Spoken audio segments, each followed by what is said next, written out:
We are live.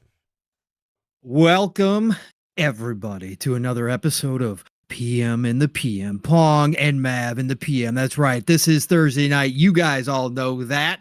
You are seated and ready to hear some good talking. And I got a special announcement. That's right, everybody. We got a special announcement. Attention.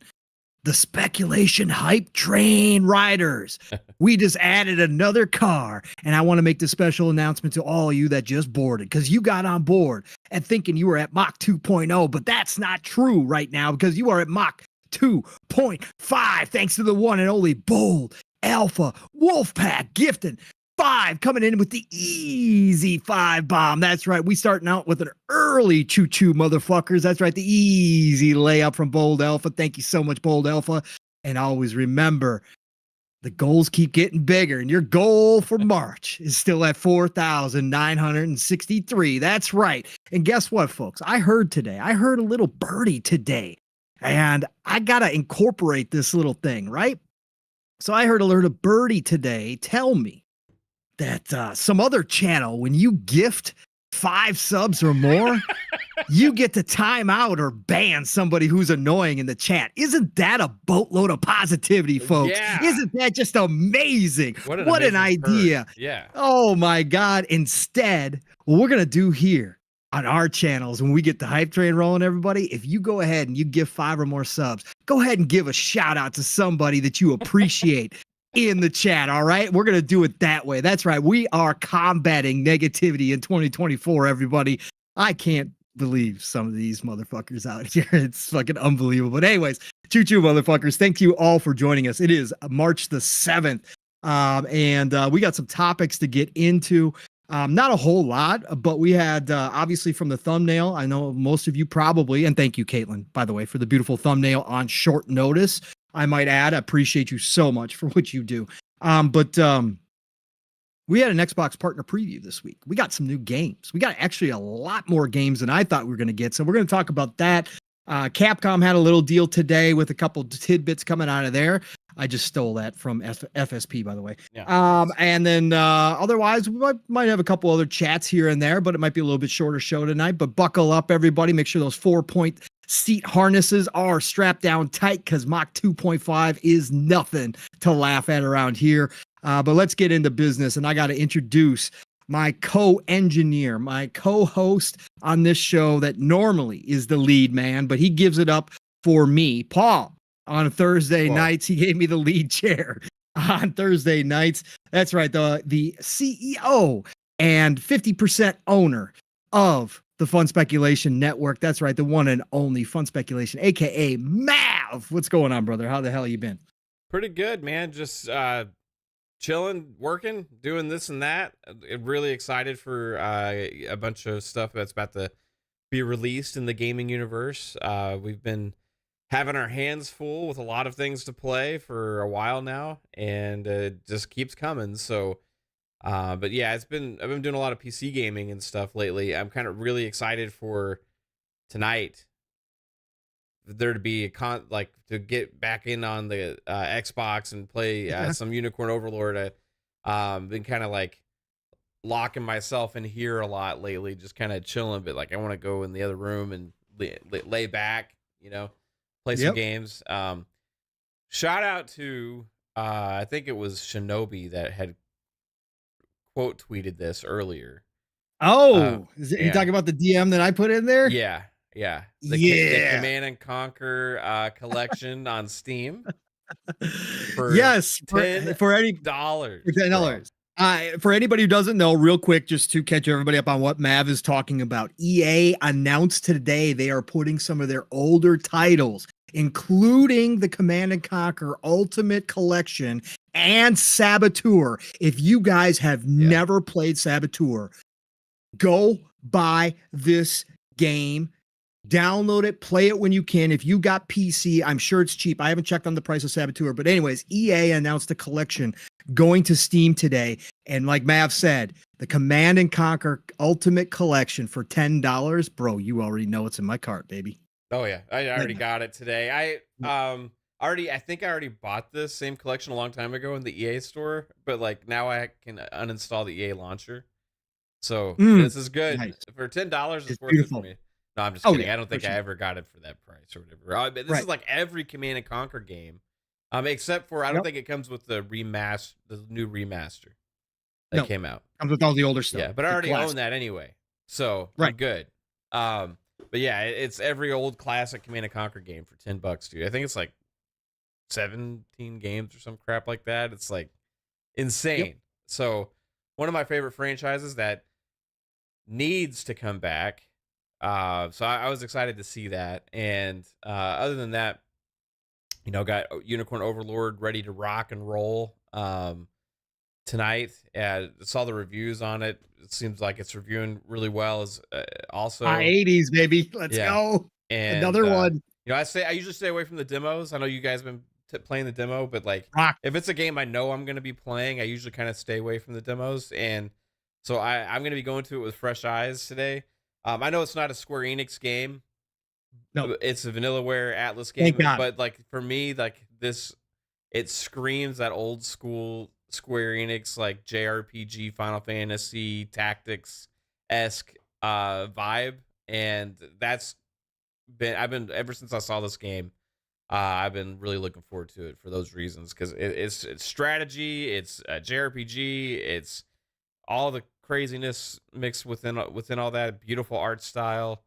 And man, I'm really looking forward to get into this game. It might be, I have a feeling with this game, it could be one that I play and I love so much that it's going to be one of those games you remember. You know what I mean? Like not just like hey, yeah, play this, kind of get over it, whatever. Like one of those games that kind of sticks in your mind.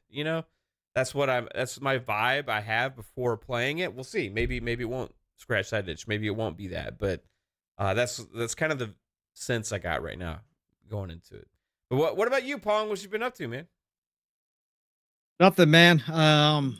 Real life kicking my ass. Yeah. So it is what it is. But getting my gaming in because it is my sanctuary for sure. And happy Unicorn Overlord launch day for a lot of people. I can't wait. Like I was telling Matt behind the scenes, I almost used up all 10 hours of the demo.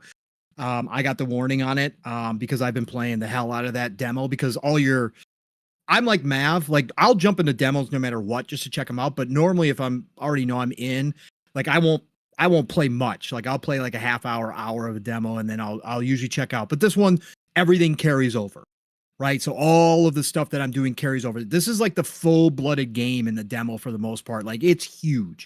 So I've almost put in my full 10 hours. This game just keeps opening up more and more and more when you play it. You guys got to remember, this is 10 years in the making from Vanillaware. There was a new article, I think today or yesterday. They did an interview. They actually ran out of money making this game. And they went to basically just paycheck to paycheck, putting this game together completely. But they said they did not leave it unfinished. That's why it took 10 years. They continued their vision and made sure it was complete by the time it came out. There's over 60 characters you can recruit in this game. And you can, I think, I can't remember the number. Was there 20 different classes or 30 different classes as well of different characters that you can mold your teams based upon? And I'm telling you, I keep opening up new classes as I go through some of the mission areas and stuff and start opening stuff up. So I am more than excited to jump into this game. Like I was sold, but playing the demo, like it just raised my hype bar. Again, you guys know my love for Vanillaware. Their hand-drawn animation is second to none. It's so gorgeous, man. So yeah, I'll definitely be rocking out on that. But otherwise, this week, for the most part, it has been a whole lot of Age of Empires 4. I'm back into RTS mode. I'm almost, I think I'm just about to hit level 18 in Age of Empires 4. No, I'm not playing online. I'm not doing that. I love playing against the PC, against the AI, teaming up with another AI. I bought the Sultan's DLC for Age of 4 as well. So I opened up the new maps. There's 10 new maps included with that. So having a blast with Age of Empires 4, getting it back down again. I am really getting fast again, which is nice to see. Not fast enough to compete, but I'm getting fast enough for me where I'm having a great time. Yeah. So Loving H4. We're still rocking Brotato as my kind of chill out before bed. My Brotato. It's so much fun, man. It's so much fun. So having fun with that. Yeah, and then I bought a few games on sale. Like, what did I buy? I bought a few games on sale. Like, they were super cheap. They were like $3 games. Like, a bunch of rando weird ones that I've been playing with too. But I've been waiting for Unicorn Overlord for the most part. And then also, I should say, on PC, I've been rocking a lot of Last Epoch. So Last Epoch is another game that just keeps giving and giving and giving. So that has just been a blast. That game is monstrous. It is so much fun. I now have an online character going, Steel, and I hopped in and started playing along online. The servers are working better. However, we were having issues. We were having rubber banding issues, and we did have a mission that got stuck. But I now have an online character, so I went mage for that. So I'm having a fun time with that new class. And then, of course, last weekend, before Jasper left, God bless Jasper, we did get some more Helldivers in with Jasper as well. Me and Steel hopped into Helldivers with Jasper his last night in. And I can't wait to hop back into Helldivers. I don't know if you all saw, Mav, I don't know if you saw this week, the patch went live. They have now buffed and nerfed the weapons, and they have added meteor showers along with that as well, like active things going on the planets while you're in the middle of battle. But man, Steel, me and Jasper last Sunday night had freaking some epic runs through Helldivers, and Helldivers is going to be around for a long time. I know there's a lot of people that want to say it's falling off and, oh God, they're just not going to be able to carry this through. Listen, there is so much fun to be had in that game, man. It's not going anywhere. So, that's been my game plan, man. That's been my game plan. Nice. Loving it. Yeah. Loving it, Mav. Loving it. So it's good. Last Epoch I've been playing too, but I haven't done have you? Yeah, I haven't done online yet. Yeah. Okay. Yeah. No, we should definitely hit that up. You do have to create a separate character, obviously, for online play. So, but yeah, man, it's that game is so good. Their skills are, now that I've played another class with the mage and I'm kind of leveling that mage, like it's so transformative how they set up all the skills for not only your character, but then each individual spell you can specialize in. So you got specialization slots, and the spells have their own skill trees on top of it. Like, it is so customizable on how you want to play your character. Just incredible, man. It's such a well done game. They are definitely knocking on Diablo's door. And I can't wait to see what Path of Exile 2 does when they go early access this year too. But Last Epoch is incredible. So if anybody's got PC, go play Last Epoch. I'm telling you, it's worth it. For sure. It's like only $35 too, I think, right? Yeah. I think I picked it up at 30. I think it was still on sale when I picked it. I can't remember, but yeah, 30 or 35 bucks. That's a lot of value for that price, bro. Yeah. It's games like that make me want to start playing more like PC handheld gaming too, so I can chill and play it in bed. Perfect. But then maybe I'll just get a badass PC and put it on the bedroom TV. I don't know. That's awesome. Because yes, those types of games are perfect for it.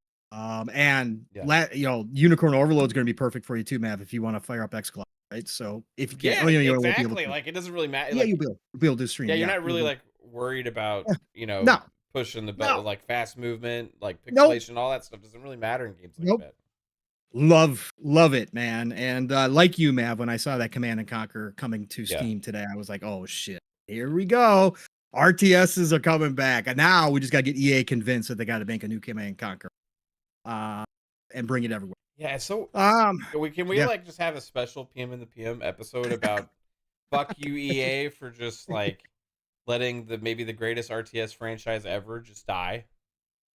We probably could. Like, sure. Just disappear off the face of the earth. Like, what?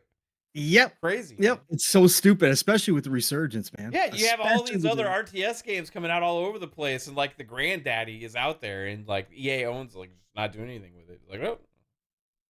Hopefully they're seeing Microsoft and what they're doing with Age and how Age is performing, and they're even going back to Mythology now because it's doing so well, and that there is a spot for Command and Conquer for sure. They're absolutely 1000%. So many people will be on board. Nathan Hardman, shout out to you. Brother, by the way, you're already in the middle of the day and Friday, because I believe you are across the pond in New Zealand, where I might be trying to take a trip to play Unicorn Overlord early. So shout out to you, Hardman. Appreciate you being here, brother. In fact, I'm going to get to the shout outs right now. That's right. We're going to shout out the chat, all you amazing people joining us. And again, remember, if I don't get your name because you're lurking or because you're listening in the future or whatever the case may be, this love and respect is for you too. It does not matter to me and Mav. And whether you stay for 5 minutes or the couple hours, few hours we're going to be here, does not matter. We just love you all the same. Thank you for joining us. So Bold Alpha Wolfpack has already been in here. He made his announcement earlier. We got the OCD gamer saying, I'm lurking in here. What's going on, OCD? Great to see you. It's Timmy is in the house. What's going on? It's Timmy. 2 Pat Stack 7. What's going on? It said, hey bros. Hey bro, what's going on? Mitchie dies a lot. What's going on? Great to see you, my friend. We got Why So Serious in here. What's going on? Why? We got Mitchie Poo in the house. What's going on, Mitchie Poo? Who else we got in here? We got the Void Rat. What's going on, Void Rat? And he says, why the fuck would you close Westwood? They were RTS gods. Why the fuck indeed, Void? Yeah. Why did so many of those great studios get closed back in the day? No idea. Zero clue. RDM checking in. He's driving. Stay safe, brother. Thanks for checking in, man. Good to see you. We got the Talos Ray in here. What's going on, Talos? We got Stay High. Triple F in the house. What's going on, Stay High? We got Sci-Fi Sky. What's going on? Sci-Fi Sky seems to be liking the Fallout trailer. I'll be frank, I don't watch TV like that anymore, so I'm not that excited, even though I love Fallout. I did watch a trailer. Looks really good. All of you that are watching all these new shows coming out, congratulations. It looks like we got another good one coming. Matt, what did you think of the trailer? Do you think it was looking pretty damn good, huh? Looks great. Yeah, I'm looking forward to it. Just on that note too, dude, the Halo show is getting really freaking good. Oh, yeah, I've heard a lot of people say that, so congrats to the Halo fans. I don't know what anybody. I've been kind of like not paying attention to other people's opinions at all lately. Yeah, just because there's been so much discourse online the last few weeks or last couple months, and it's just like I don't want to know what anybody else thinks about anything at all anymore. Sure. I just like I don't care, honestly. But like for me, like the Halo show, man, like oh my god. It is obviously it's not following the exact same storyline, but it's setting up a great story in its own right, and with great characters developing things, and really it just like it takes the things that I love about Halo, but it's kind of doing it a different way and like just bringing it out, man. There's so many cool scenes now, dude. Oh, it's so good, I love it. Good. That's great to hear. Again, for the Halo fans out there, for people who were disappointed with season 1, you know, and I supposedly kicked off the showrunner, right? They kicked out the showrunner and brought some new writers in, right?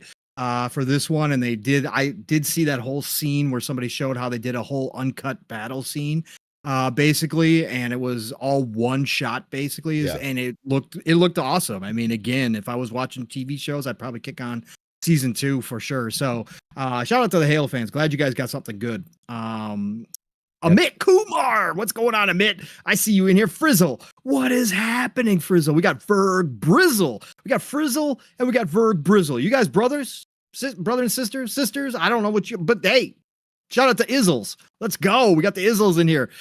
Great to see you all in here. We got the name of a kid show, the Izzles. Yeah, the Izzles. It'd be a great kid show. Hey, 3-Bit, get on that. 3-Bit, get on that. The Izzles. Let's go. Copyright it. Ghost Fixer, what is going on, brother? We got the Masshole 1977 in here. We got the Dr. Dangle Nut hanging out with us. Good to see you, brother. Great to have you a part of the show. As always, let's see who else we got in here. Let's see how far back I can go. I was kind of cheating there. I knew all you were going to jump in the bottom like you always do, so I kind of waited that out.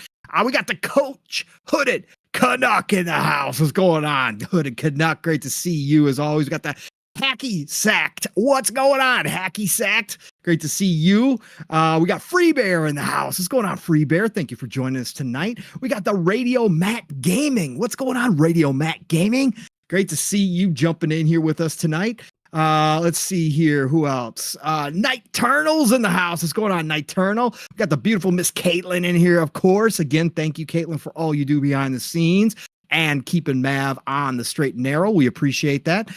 Who else we got in here? We got Nate Dog, of course, is in the house. What's going on, Nate? Great to see you, brother. We got the Moggs E in the house. What's going on, Moggs? We got the Brett Bingham in the house. What's up, Brett? Who else we got in here? We got Rip Snorta. What's going on, Rip Snorta? Great to see you. We got the Andrew Cullinane in the house. What's going on, Andrew Cullinane? Great to see you. I think that's as far up as I can go. So I'll go back down the bottom, see if anybody. Oh, we got Alvin in here. What's going on in there, Alvin? Great to see you, brother. We got Abdel114. Thank you for joining the show. We got the Doom Reaper in the house. What's going on, Doom? Always good to see you, brother. We got the Froggy T Right showing up in here. We got the Magnum in the house. That's right. What's going on, Magnum? Great to see you as well. We got the Lloyd C joining us. What's going on, Lloyd? We got One Trick Pony in the house. What's going on, One Trick Pony? And we got the Vic, the motherfucking click in the house. What's going on, Vic? Hope you're having a great night, brother. Let's see here. Who else? And then I've got a special announcement to make here, folks. That's right. I think I'm Breezy. I see you in here. What's going on? I'm Breezy. Great to see you in here. I think I shouted you out before, but I thought maybe I missed. Oh, Mr. Waffles in the house. What's going on, Mr. Waffles? I see you jumping in here. Thank you, sir, for being here. And ladies and gentlemen, special announcement, please. As you ride the Speculators hype train, we are no longer at a Mach 2.5. We have an updated speed. So please, again, while I'm updating you, check those 4-point harnesses and make sure they are locked down tight, because we don't want you flying out the windows at a Mach 3.5. That's right, because the Razor NZ, the New Zealand himself, came on through and did an easy 10 dunk right in front of your faces. That's right, from the free throw line, and got us up with another bag of coal for the furnace. Mach 3.5, everybody. Choo-choo, motherfuckers. 2 more cars added to the hype train. Keeping 2024 ad-free. Hashtag no beans in 2024. That's what the Fun Speculation Network's all about. And again, Razor NC, if you weren't here earlier, I heard some other show was allowing people who gifted 5 subs to ban people that annoyed them from the chat.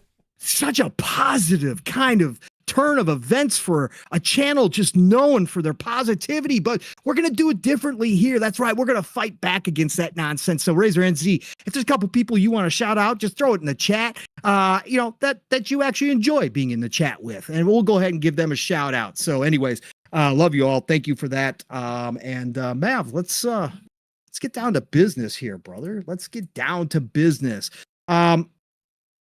Hold on for a second. Let me bring this up here real quick. Okay.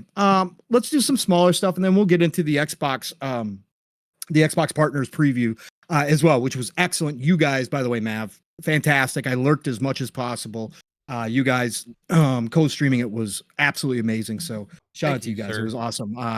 Everybody that showed up, Boom and Steel and Psycho all showed up. And it was awesome. So, but we'll get to that in a second here. But there is some other smaller stuff this week as well. We already touched on a couple of the items, but one I wanted to get through that was kind of personally a big one for me this week was, Mav, we finally got the announcement of Ghost of Tsushima Director's Cut coming to PC May the 16th. Shout out to Sucker Punch. This is the one game. I sold my PS4. If you guys don't remember the story or haven't heard it, I sold my PS4 early to get ready for current gen. I was playing a lot of Xbox One at that point. I had kind of switched back over to Xbox. I had played the hell out of PlayStation 4 for the first half of the generation and kind of did more Xbox the second half. And so I was getting ready. And so I wanted to get rid of my PS4 before the prices kind of bottomed out, not knowing that there was going to be shortages, obviously, not knowing that I could have probably sold my PS4 for more had I waited, but I got rid of it. And the one game that I had extreme FOMO for, and it's this and Horizon, Forbidden West. Horizon Forbidden West are the 2 games from Sony that I missed out on. They're like, yes, I'm a Horizon fan, love Zero Dawn. I'm a Horizon fan. I know some people don't like it at all, and it's mixed reviews, but this game here, Ghost of Tsushima, was the one game when it dropped and I was looking at gameplay and I was watching people play through it. I was like, man, this is not good. I can't believe I'm missing out on this game. This is everything I love in a game. I love the setting. I love the atmosphere. Of course, again, it just gorgeous and so much fun. It just, the combat looks ridiculously good. So I've had this on the top of my wish list for a long time. And if I did wind up keeping my PS5, it would have been one of the first games I bought, but I didn't. I wound up selling the PS5 digital right out the gate because I couldn't afford to keep them both. So I've been waiting for this announcement, Mav. Finally coming. A part of, obviously, Sony's transition to more PC games. Now, this is already 4 years old, so it's not like this is one of those games that proves they're coming sooner and sooner, but this is a much wish-listed game. This is a game that a lot of PC players have been asking for. And we're getting the full boat director's cut with every single expansion, with all the good stuff in it, right? And you have a PlayStation DualSense controller and you want to play with it on your PC, it's going to support the DualSense controller. Like, they're bringing the full boat.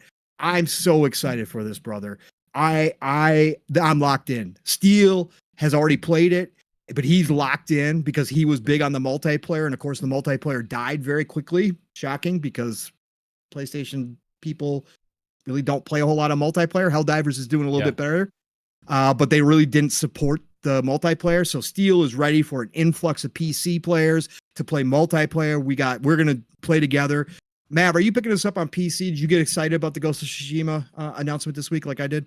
Yeah, this is like one of my favorite PlayStation games, like, period, right now. And I loved Uncharted franchise, and I love the Ghost of Tsushima, what they're doing with that, and I want to see where they go in the future with it. Oh, but Steel, you never played Ghost. Okay, my correction. I thought you had tried Ghost already. My bad, brother. You guys are in for a fucking treat. Oh, we're in it. Oh yeah, we're in it, brother. I love the game. This is one that I have to get on PC because I have to have all the bells and whistles on this game. Like, that's the reason. I want all the settings. I want everything possible for this game because the game is that special, I think. Bro, we're going to be maxed out. It's gonna be so good. Certain games, it's like, okay, I want to experience it the best way possible, right? And I feel like this was a game, even though, like, the fans all loved it, this was one that was kind of like Starfield. When it launched, like I said, it was one of my favorite games of all time. Starfield is, like, for some reason it didn't sit as well with the critics. Like Ghost of Tsushima sat as like an 83 on Meta. Yes. Which for me is like, it's still a good score, right? Yeah, obviously, but for me, this is like, that's like really low for that game. Just like I feel like Starfield is really low. 83 is really low for that, right?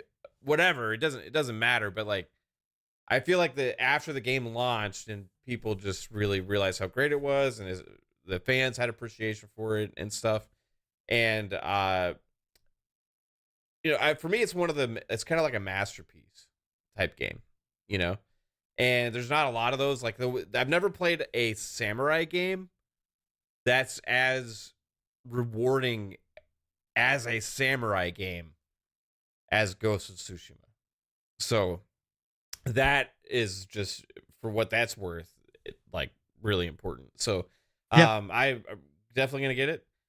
Really looking forward to it, and can't wait to play the multiplayer with you guys because I never played the multiplayer.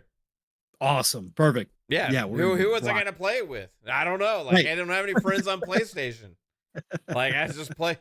I'm gonna play it with you guys on PC now. Mm-hmm. I didn't when the direct. I have an issue though, right? Yeah. With Ghost of Tsushima, not Ghost of Tsushima, but with PlayStation. Yeah. Because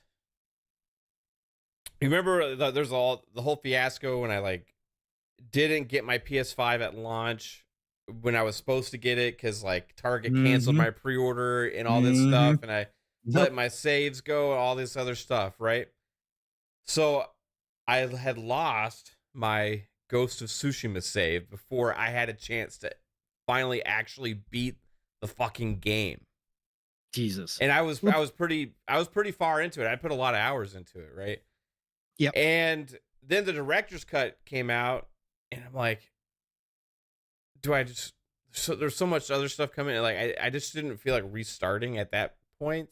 Sure, I get it. Yep. So and it was a different save too, so like, it wouldn't have mattered even then. I don't think your PS4 save could work on the director's cut for the PS5 version or whatever. So this is gonna be an opportunity for me to finally go back, but even like at a better version than I originally played with. So and finally see the ending. So It'd be freaking awesome, yeah. bro. I can't wait. It's going to look gorgeous on the OLED. It also supports widescreen. So I'm going to definitely try it in widescreen too, because I got my widescreen monitor. It supports up to 3 monitors if you got a triple monitor experience. Like they're going all in on this release for Nixus is doing everything for this PC release. Obviously, we'll wait and see how it turns out. You know, obviously PlayStation PC ports have been hit or miss. I'm assuming this one Nixus has taken extra long on and extra care, and they're going to give us the best hopefully most optimized version of this game, because I can't wait to have this thing. It already looked gorgeous even through just streaming on YouTube, watching people play it right at it already was gorgeous. I can't imagine what this is going to look like, since we'll be able to run it full high settings by the looks of the recommendations you and I will be able to, Mav. So I can't wait to see this game in all of its glory and experience it for the first time. I can't wait to jump into this game. This was super exciting for me this week. I made a post about it because I was super pumped that finally this is happening. And obviously Steele hit me up in the DMs and said, "We in?" I said, "Yeah, we in. Let's go." So definitely going to be on this one. Nate Dogg, I saw your comment. The PS4 generation for me in the second half wasn't that special, because again, I didn't care for Spider-Man, didn't care for God of War. I had no interest in Last of Us 2. So for me, not really. I was having much more fun over on the Xbox with all the games I was catching up on in the second half of the PS4 generation. Again, I'm not hating on those games. I've played them. I put like 20, 30 hours into Spider-Man 2018. Thought it was a good game, just not for me, and understood why other people loved it. God of War, I played for probably a few hours and was like, "Oh, it's cool, God of War," but I like the old God of Wars. I like the Jaffe God of Wars much better. Don't necessarily like the new Kratos. So for me, I wasn't missing anything on the PS4 second half outside of the Eastern stuff that they obviously still had a stranglehold on back then, right? That was the other part that I missed out on. But no, I had a much better time the beginning run of the PS4 than the second half. But I can't wait. Ghost of Tsushima, day one. I'm going to get this game firing it up on the PC. So that was freaking awesome. Let's see what else. Tomorrow, real quick too, folks. Again, I'm kind of doing the end show stuff here first because it's not a big week, and we're probably going to end the show on the Xbox preview unless Mav remembers something that he wants to talk about. But real quick, Towerborn will be showing off tomorrow on Twitch. They're having a stream tomorrow. So those of you interested in Towerborn, come to Game Pass sometime this year. We don't have an exact date yet. We thought it was going to be early this year, but nothing yet. But Towerborn will have a Twitch stream tomorrow. So tune into that. You can go click the link from their post on X today. But just a reminder that is going to be happening tomorrow, 4 p.m. Central Standard Time. So that's 5 Eastern or 2 Pacific. So if you guys are curious about that. Stream was today. Actually. Was it today? Did I screw that up? Yeah. Oh, I screwed that up. I missed it. I missed it. Damn it. I'm gonna have to go back and watch it. Well, sorry, folks. I'm giving you old news. Anyway, sorry. I was quickly posting stuff in our DMs and I thought it was today's news. My bad. It happened today. So I'm gonna have to go back and watch Towerborn. If anybody you saw Towerborn, let me know how it was. Yeah, sorry guys. Let's see here. What else we got here, Mav? We got well, we can kind of put this in there. Dragon's Dogma 2 had some Dragon's Dogma 2 got shown off again today at the Capcom Day 1 event. I have not had a chance to watch it at all, but suppose there's some new stuff in there, including they are launching a character creator demo in which you can create up to 5 characters. And I believe it also includes pawns too. And you can actually carry those over to the full game when it releases. So I'm all about character creation demos. I like to see what I can come up with. So I'll be checking this out. Let us know in the chat if you guys are going to be checking this out. But we also had some hands-on previews come out this week, Mav.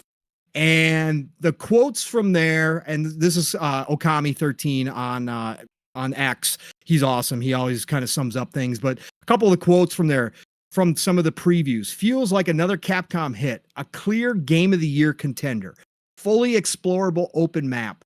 The perfect version of Dragon's Dogma we were meant to experience the first time. Jez had an absolutely glowing preview from his 4 hours of gameplay. I think you have to play for 4 hours, something like that. Absolutely glowing preview of this game. Dragon's Dogma 2 is 15 days away, man. 15 days away, and we got a giant RPG coming out from a studio, a dev, a publisher, and Capcom who cannot miss right now. Yeah. And they seem to be firing on all cylinders. I should also shout out Capcom. Again, things as far as employment go are different in the East due to regulations. That they don't have the same issues that we do get over in the West because they have much more strict regulations on hiring and firing. But Capcom just gave all their employees a bonus and then also gave them all a 25% raise. 25% raise. Well deserved. Capcom's turnaround is legendary at this point. But Dragon's Dogma 2 is just absolutely knocking out of the park from the time they showed it off, Mav, to the previews, to this stream today. I saw some really good stuff out of this stream today. This is set to be one of the biggest games of the year. What do you think about Dragon's Dogma 2 and what they've been doing here lately? Yeah, man. I mean, I got to give a shout out to you because I think you called this early that this could end up being a game of the year type candidate. And now with these previews showing up and people are like, oh, shit, this is pretty damn good. You know, I think this is a game that's going to be one of those standouts. I don't think it's like going to be do numbers like a Hogwarts Legacy did last year or anything like that, just because of the kind of obviously Harry Potter, like help that out and all that kind of stuff, right? So this is more of like I would say to the casuals and the mass gamers, like this is a little like under the radar as far as name goes for a game, because like for us, we remember the first game, right? We liked the first game and like we have hype for it going to the second. But I think this is this game that is going to push Dragon's Dogma into that mass market, right? Into that, like, this is a household type gamers. Everybody's going to be familiar with this game after this game comes out. All the positive vibes and feedback from it, the hype, the attention it gets with potential awards and all that kind of stuff. And I think it's going to help this game have some really strong legs. And there's still people that play and love their first Dragon's Dogma today, right? And you're talking about it was a new IP that kind of came out of nowhere. There was some of us that kind of knew about it and were excited about it and stuff because they were doing really different things. It was like a Western style RPG from a Eastern style studio, and that was kind of new for the time, right? And then we're seeing this gameplay and footage from the original reveal of Dragon's Dogma 2, and we were like, holy shit, like that's taking a leap, bro. That's taking a leap. And I feel like it wasn't too good to be true what we saw. And I think for us, we kind of believed it because the first Dragon's Dogma kind of was the same. It was like, oh, that's too good to be true, almost looking like it does for the kind of game it is, for the Eastern studio to be working on a Western style game like that, RPG. And then the game came out and it looked like that and it played like that and it was absolutely amazing. So when we saw this and it was like, is this too good to be true? No, this is legit. Like this is going to be what they make. And thanks to the RE engine, by the way. Yes. And I think that overall people are going to be pleasantly surprised by this game. I think it's going to be a beast of a game. And I'm looking forward to playing it, man. Are you going to get it on a console or PC? Oh no. No. We're doing PC, bro. I'm doing PC. There's been a lot of controversy about frame rates and stuff. I was just going to bring it up. Here we go again, Mav. Are we going to have another example of a game being forgiven for 30 frames in 2024, right? Because it's now, again, this was from the preview build, right? There is a little bit of this is not a 100% lock that they're not going to have a performance mode, because again, I'll go back. I talked about this a couple weeks ago. I think it was the last time they showed it off, and Twitter was kind of I'm sorry. When they made the announcement that they were going to unlock the frame rates, right? And it didn't make any sense for PC because, of course, the PC is going to be unlocked. And somebody on the actual post had asked, "Is this for consoles?" And the director, I forget his name off the top of my head. Again, this is old man. This is 3 hours of sleep today, by the way, folks. So forgive me. But I forget the director's name of Dragon's Dogma 2. But anyways, he had liked that tweet. Now, again, we you never know how to take these things, but he had liked it as if he was stating that the consoles would have an unlocked frame rate because it would make sense, especially for the Xbox version, because they do support VRR, and it would help having an unlocked frame rate if you are only console, you're a console only player and you pick up the game and you have a TV that's VRR, you got your Series X or whatever the case may be, and you want to try it and see if the experience is better than a lock 30. But the preview builds didn't have any options. And now people are running with the fact that it's only going to be 30 frames. I'm still in kind of a wait and see mode, but Mav, to your point, I'm picking it up on PC. There's no reason for me, again, now that I have the PC, now that I have my PC hooked up to my OLED and I can sit on my couch and I've got that kind of worked out, I'm picking it up on PC. Of course I am. I want this in the best possible light. But Mav, what do you think? Is this going to be another one? Starfield got absolutely shredded, right? Starfield got shredded for a lot of different reasons, but obviously the 30 frames, people refuse to acknowledge how big, Starfield actually is. They refuse to acknowledge the different things that Starfield was trying to do, that other games haven't tried to that scope before. And 30 frames was one of the things they got lambasted for. If, let's say, Dragon's Dogma 2 is a lock 30 on console, what do you think? Is this going to be the forgiven game? Because we've already seen the previews from the journalists and everybody's already giving it glowing reviews. What do you think here, brother? See, I saw originally some people asking for it to be locked when it was potentially only going to be unlocked, right? And they were saying that that's a win for Xbox gamers because of the VRR, right? Yep. And I think we got to first off, we got to know what the options are going to be. I'm an advocate for options on console. Oh wait, we've been promoting that forever, bro. The whole one option thing on console is just absolute horseshit, and I'm not going to say laziness, but it's just here's what we're giving you, take it, right? And they could do more. Right. And we've had some games have 5 different options. Right. But then there's some games that's sticky with one. So I'm an advocate for options. Give us some of you don't have to have all the options from PC because that's one of the points of playing on consoles, the simplistic nature of it. Right. But give us a few, So I want to see that from them, but we don't know. So I can't criticize them for that yet. But I will say, if it's a locked 30 and that's the only option they give us, I will be a little disappointed in that. And I'll tell you why. Yeah. Because the first Dragon's Dogma, even though we have all this more powerful hardware, all that kind of stuff now, you can only play it at 30 frames still to this day. Correct. On console. Correct. They put in the better resolution with the Dark Arisen. They upped the res, right?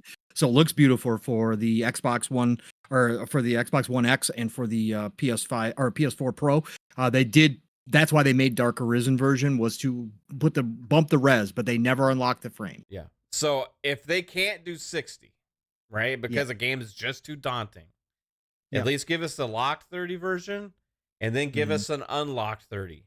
Right? But all we asked because when we have more powerful hardware in the future, correct, sir, the horsepower of those consoles will be able to run those games better. And I think about forward compatibility more than anything else when it comes to this stuff. If there's an Xbox Series Pro thing later or the next Xbox Series whatever, a PS6 and all that kind of stuff, I think back to the beginning of this generation, the games that had the unlocked frame rates, and some of the publishers went out there and purposely unlocked some of them. Some Assassin's Creed games, Ubisoft did it. EA did it with some of their games as well. All of a sudden, you had games that ran like shit before, right? They ran like Mhm. absolute dog shit. And then all of a sudden they were pumping out buttery smooth 60 FPS or higher, right? And it's like, oh my God, that's absolutely amazing to have something increase in quality and value later in its life because of the hardware that you bought. So Yeah, don't just lock bro, us at 30 because I don't trust them no. in the future to unlock it because they haven't in the past.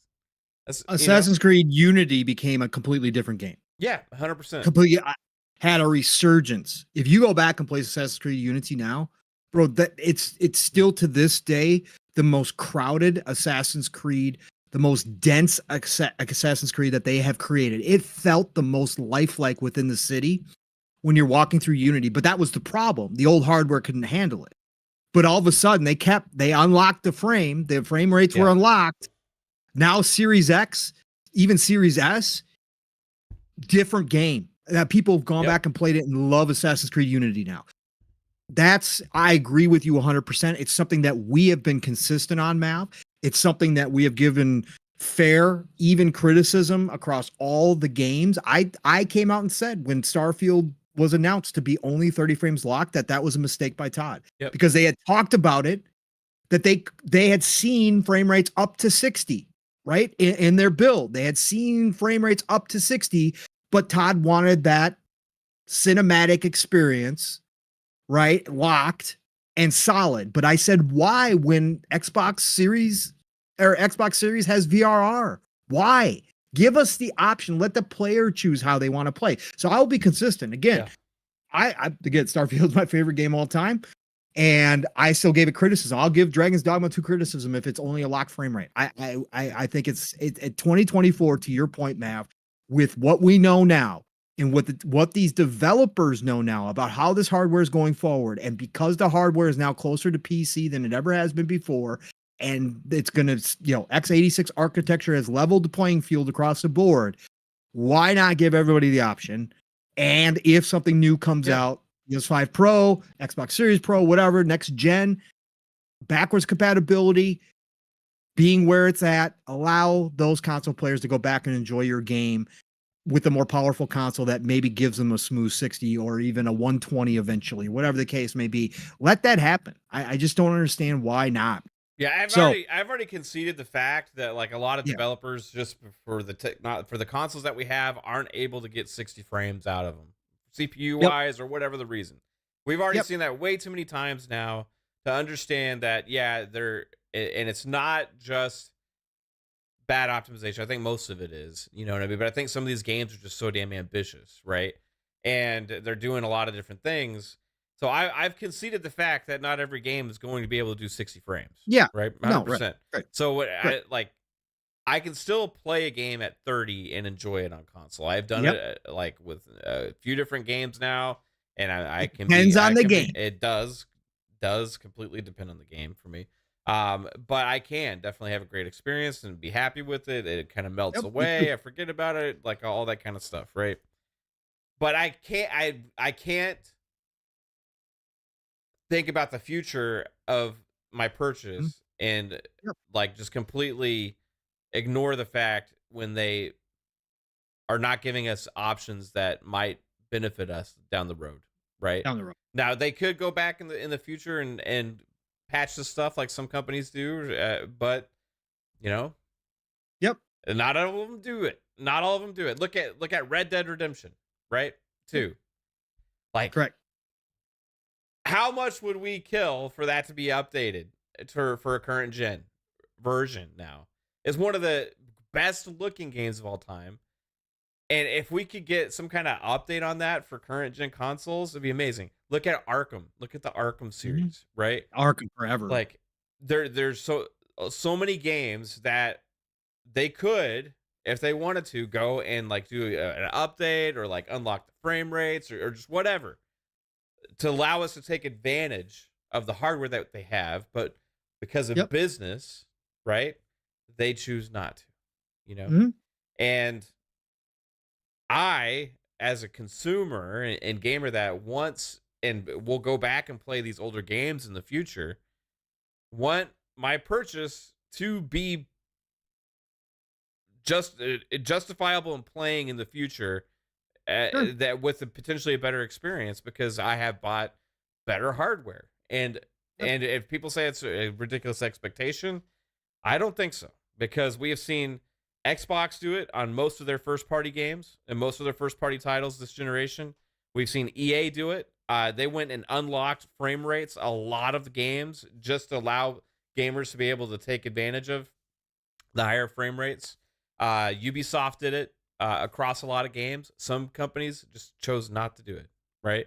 Some companies decided instead they're going to sell definitive editions or up-res versions and all that kind of stuff. But I'm a champion more for the ones that give us the options. Now, if you put that option in there out the gate, right? Like out the gate, when the game comes out, that's good because I know in the future, whatever I buy is going to be able to run it better, you know? So, and that's just be how it works. It should be how it works. It should be. And I see the chat, and everybody is right in the chat. However you feel about the frame rate is your own person. Yeah. There's people who don't care 3060. I'm one of those people that can go play most 30 frame games and not have a problem with it. Do I notice it? Absolutely, I do. Does it go away, like Mav said, after you play for a while? For me, it does. But there's other games like Gotham Knights that I play. I was like, yo, this is not good 30 frames. Shane, you make a great point that obviously if you don't have VRR, normally an uncapped frame rate will be a worse play experience than at lock 30. You are absolutely correct. All of you are 100%. Correct. So give the option. And what right, that's what again, that's all Mav and I are saying is like we get all of this and we have never demanded that the devs do something that they can't do or to give us the same amount of options as a PC has. We've never asked for that. The thing that Mav and I have been clear about, all you got to do is give us two options. If you want to give us more, great. But at the bare minimum nowadays, give us just two options. If that's all you got if you want to play at 30 and you want the locked experience, absolutely. That's free, that's great. If you got VRR and you want like higher frame rates, then you're good. And then also helps future-proof the purchase that you made. But there's a win-win scenario in that regard. You know what I mean? And I don't understand any argument against that, like about not giving gamers options, right? Yeah. Nope. It's just we're not asking to take away what you want, what everybody else wants. We're asking for there to be options. That's all. Options. Yep. You can go. And I think give us options. Yeah, and I think Shane that that the expectations of these consoles were set by Xbox and PlayStation themselves, right? They were touting 60 frames. They were touting 120 frames, right? There was a lot of that expectation set for the consumer prior to the launch of these systems. I think most gamers that are console players in this day, after these years, have come to realize that you are absolutely correct. A $500 machine isn't going to do what a PC does. However, again, Mav and I are just saying, give us the option because there are things built into the consoles, especially on the Xbox side with VRR, that do even the playing field and let the player decide how they want to play. That's all we're saying. And again, I'm not expecting all the options of a PC game. I'm not expecting to go in and turn off all these different settings and fool with all that garbage like I do on my PC games. I'm not expecting that. Just give us two options though, so that the game is future proof and so that the player can decide which way they want to play it for their experience. That's it. But I agree with all of you. Again, nobody's right or wrong. I think we've all come to the realization, like Mav said, that these consoles just can't do what the PCs do. But when we hear that there's a potential for an unlocked frame rate mode, or I hear Todd say, oh, at points we had Starfield running up to 60 frames. Well, Todd, I know you love your cinematic experience, but that's not me, bro. Like, give it to me. But I will say that, like certain games, their 30 frames are better than other games. Yeah. Starfield is definitely a smooth 30. As smooth as 30 can be, it is smooth. And I played over 300 hours of Starfield, and over half that time, 70% of that time was on console, right? So obviously I didn't have a problem with the 30 frames. So, but just give us the options. That's all we're asking for. And I want to be consistent. A couple other cool little details. Shout out to my brother from another Steel Rain, our brother from another Steel Rain, by the way. He hit me up with a couple DMs today, and I think it was today. Yeah, and yesterday. couple little tidbits from Dragon's Dogma 2 as well, Mav, and I want to get your thoughts on these. Fellow save scummers, I got bad news, y'all. I got really bad news. Okay, if you are a save scummer like I am in RPGs, Capcom devs are not going to let us save scum. We're gonna have a single save slot. A single slave slot. This is what they had to say about it. Itsuno explained that the choice to have a single save file was purposeful and done to quote encourage exploration, something you can't do if you have too much freedom and can save scum whenever you want. Considering how much Dragon's Dogma 2 focuses on emergent gameplay moments, that does make some sense, according to the article. That was from one of the previews. So, save scummers, you're going to have to go old school. I told Steel, I said, is what it is. I've saved scum on older JRPGs that only had a single file slot too. I just have to really hone in and remember to constantly be saving on my single player, on my single save slot. I can still do it with some regularity. So you're just going to have to get used to that again. So single slot. Mav, you got any thoughts on no save scumming or less save scumming, I should say, in Dragon's Dogma 2? Yeah, I'll just I think I'll adjust accordingly. It's okay. Okay. Yeah, it's okay. I'm a little disappointed. I ain't gonna lie. Yeah. I'm a little disappointed. Like, I can see limiting to like 3 slots. Yeah. Right. A single slot is like too restrictive to me. Yeah. But I'll deal with it. So that's one of the things that came out. The more this week. dangerous thing is if your game gets fucked up. Like there's correct, and there's no recourse whatsoever. Yeah. If they have any save problems, this is a very good point, by the way, Mav. I didn't even think about this.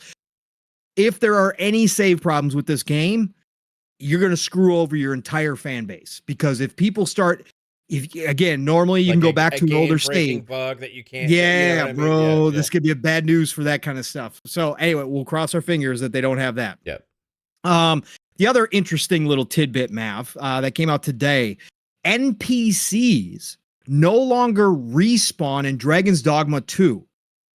I like this. If an NPC dies, they go to the morgue.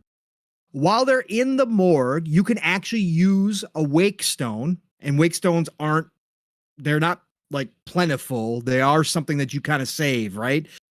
But you can use a wake stone to bring them back to life. But they only stay in the morgue for a few days before they actually get buried. And at that point, the NPC is gone for the rest of the game. I love this, bro. This is good. Man. This is really good shit. I love when RPGs go this deep. I love when you can really screw things over and change up stuff if you can kill off an NPC. Now, I don't know if this includes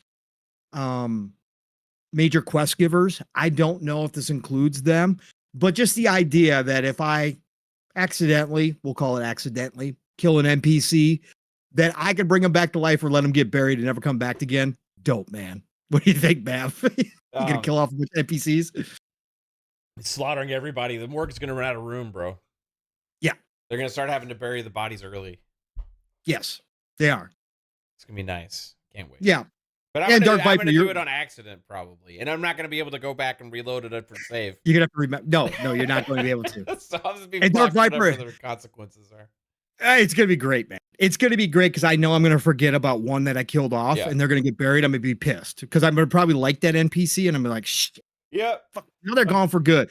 Dark Viper, you're right. Dark Arisen did have the single save, and I didn't have any problems with it. I just had to remember to save more and more, right? So again, I've done it in other games. So, but I was hoping that they were going to expand it a little bit. So, especially with the game being bigger than the first one, and a little bit more involved in the first one, I thought they might add a few slots. But you are absolutely correct, Dark Viper. The first one only did have that single slot. So, but I love this NPC one. So, I thought that was really cool. Thanks again for Steel for hitting me up with those this week, as well, and let me know. What else we got in here, man? We already covered Helldivers update a little bit. We got that in there.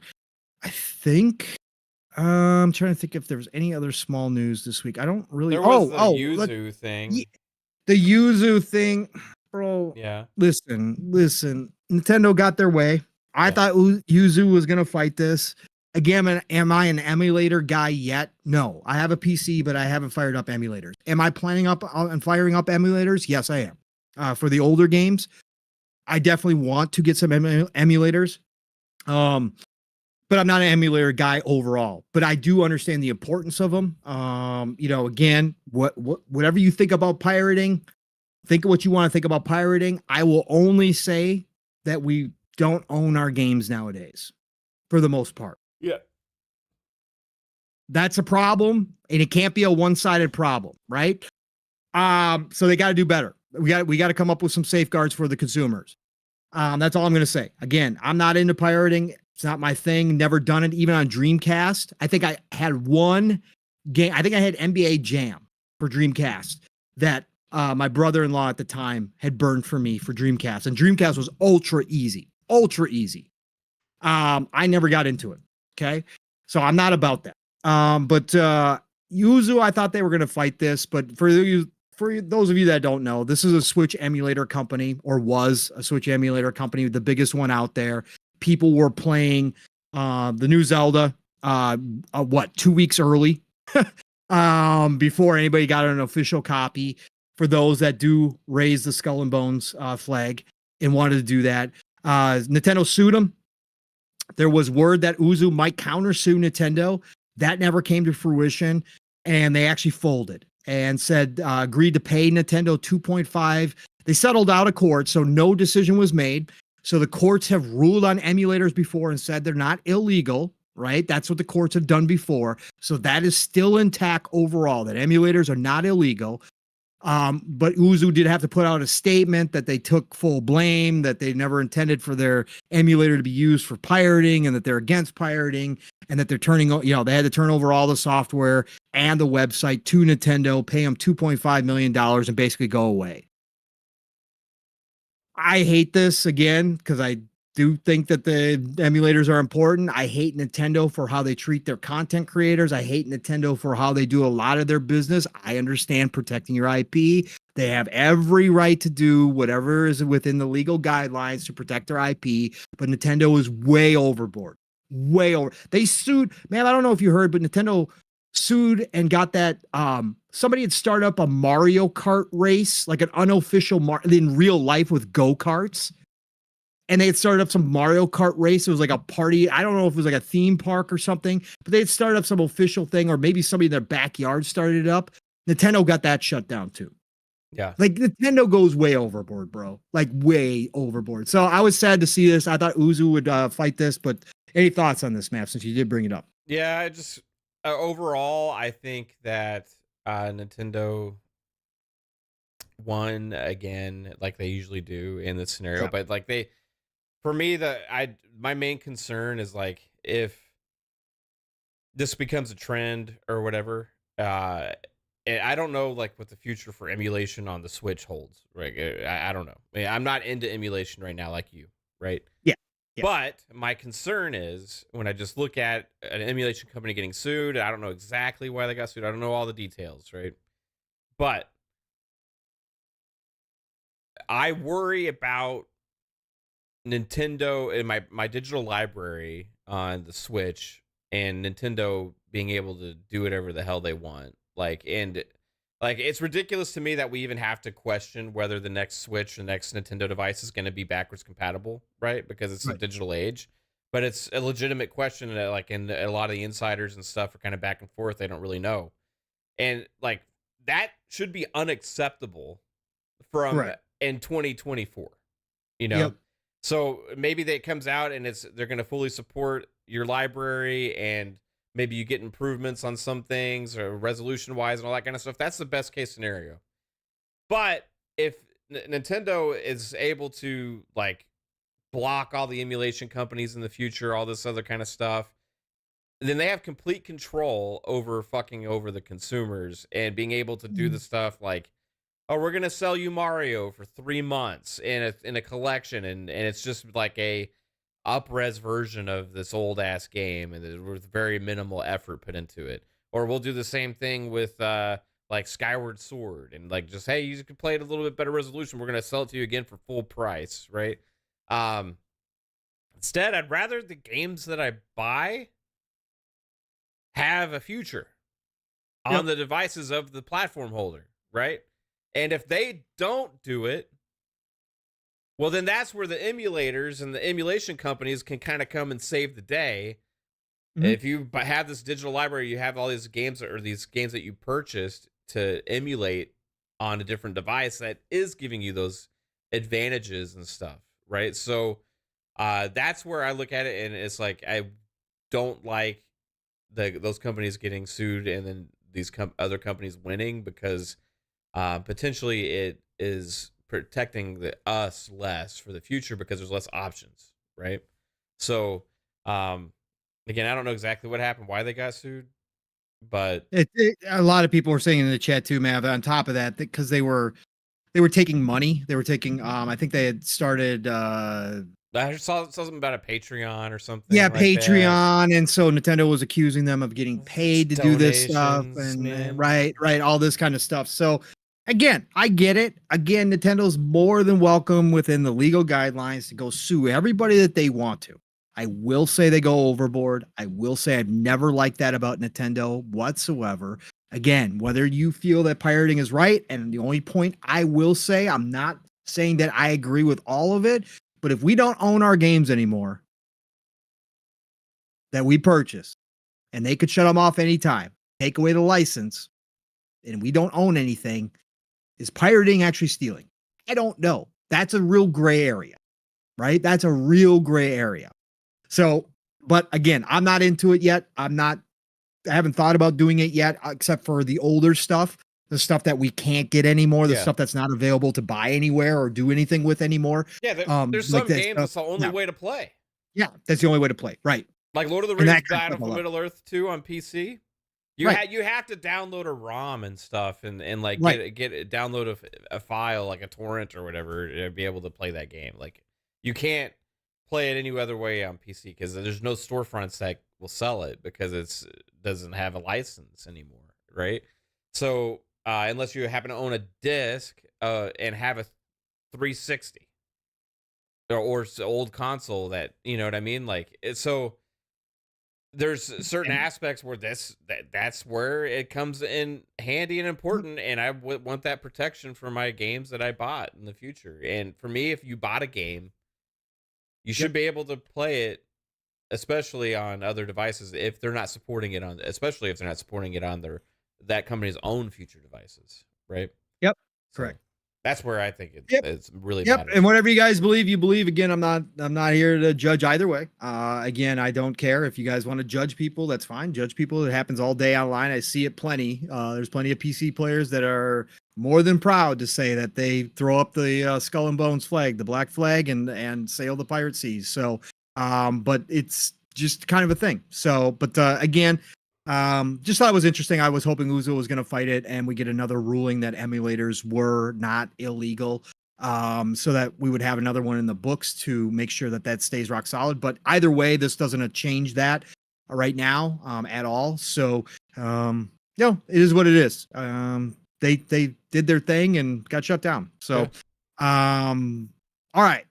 Last thing, Mav, before we get into the Xbox partner preview, I think here, this we've been talking about money men a lot lately at the heads of these gaming corporations. We've had a lot of conversations through the years about who makes some decisions, and the head scratchers. We've talked about Ubisoft and EA and even Xbox recently and Sony, and the money guys ultimately, because this is a business, hold a lot of power in these companies, right? But this was a real head scratcher this week, Mav. WB Games, somebody who has caught a lot of flack from us over the years. Somebody we were hoping the Xbox might go acquire at one point. And we know it was on their wish list, that they had looked at them. And for many, many reasons. But they had, for any of you guys who don't remember, they had the biggest selling game last year. That biggest selling game was Hogwarts Legacy. And if I remember correctly, Matt, when I was playing Hogwarts Legacy, it was all single player. There was no Yeah. multiplayer. There was no games as a service to it. None of that stuff. And again, I like free to play. I like games as a service. I think it has a place in this industry. I actually enjoy a lot of the stuff that comes out. And again, I'm one of the people who also enjoys Suicide Squad Kill the Justice League. I'm looking forward to season 1. I may be in the vast minority. I don't care. I think the game is great. I think a lot of people gave it a bad rap, but it is what it is. So whatever. But the GameSpot article here, Mav. Warner Brother discusses volatile AAA console games will lean into free-to-play and mobile. The company envisions a future Harry Potter game where you can live and work and build and play in that world in an ongoing basis. They came off of a single-player AAA game from one of the studios that they had no idea could probably produce a game like this due to their history, but they showed up, absolutely crushed it, grand slam, not just a home run, a grand slam with Harry Potter or with Hogwarts Legacy. They took that IP and some against a lot of different odds. Number one, being a smaller team that had made smaller games in the past with nowhere near the popularity of this, having a popular IP worldwide that could potentially derail your game at any point, because if you don't live up to expectations, you're going to hear about it. And you also had the backlash going on out there from a lot of journalists, just because it's a J.K. Rowling IP.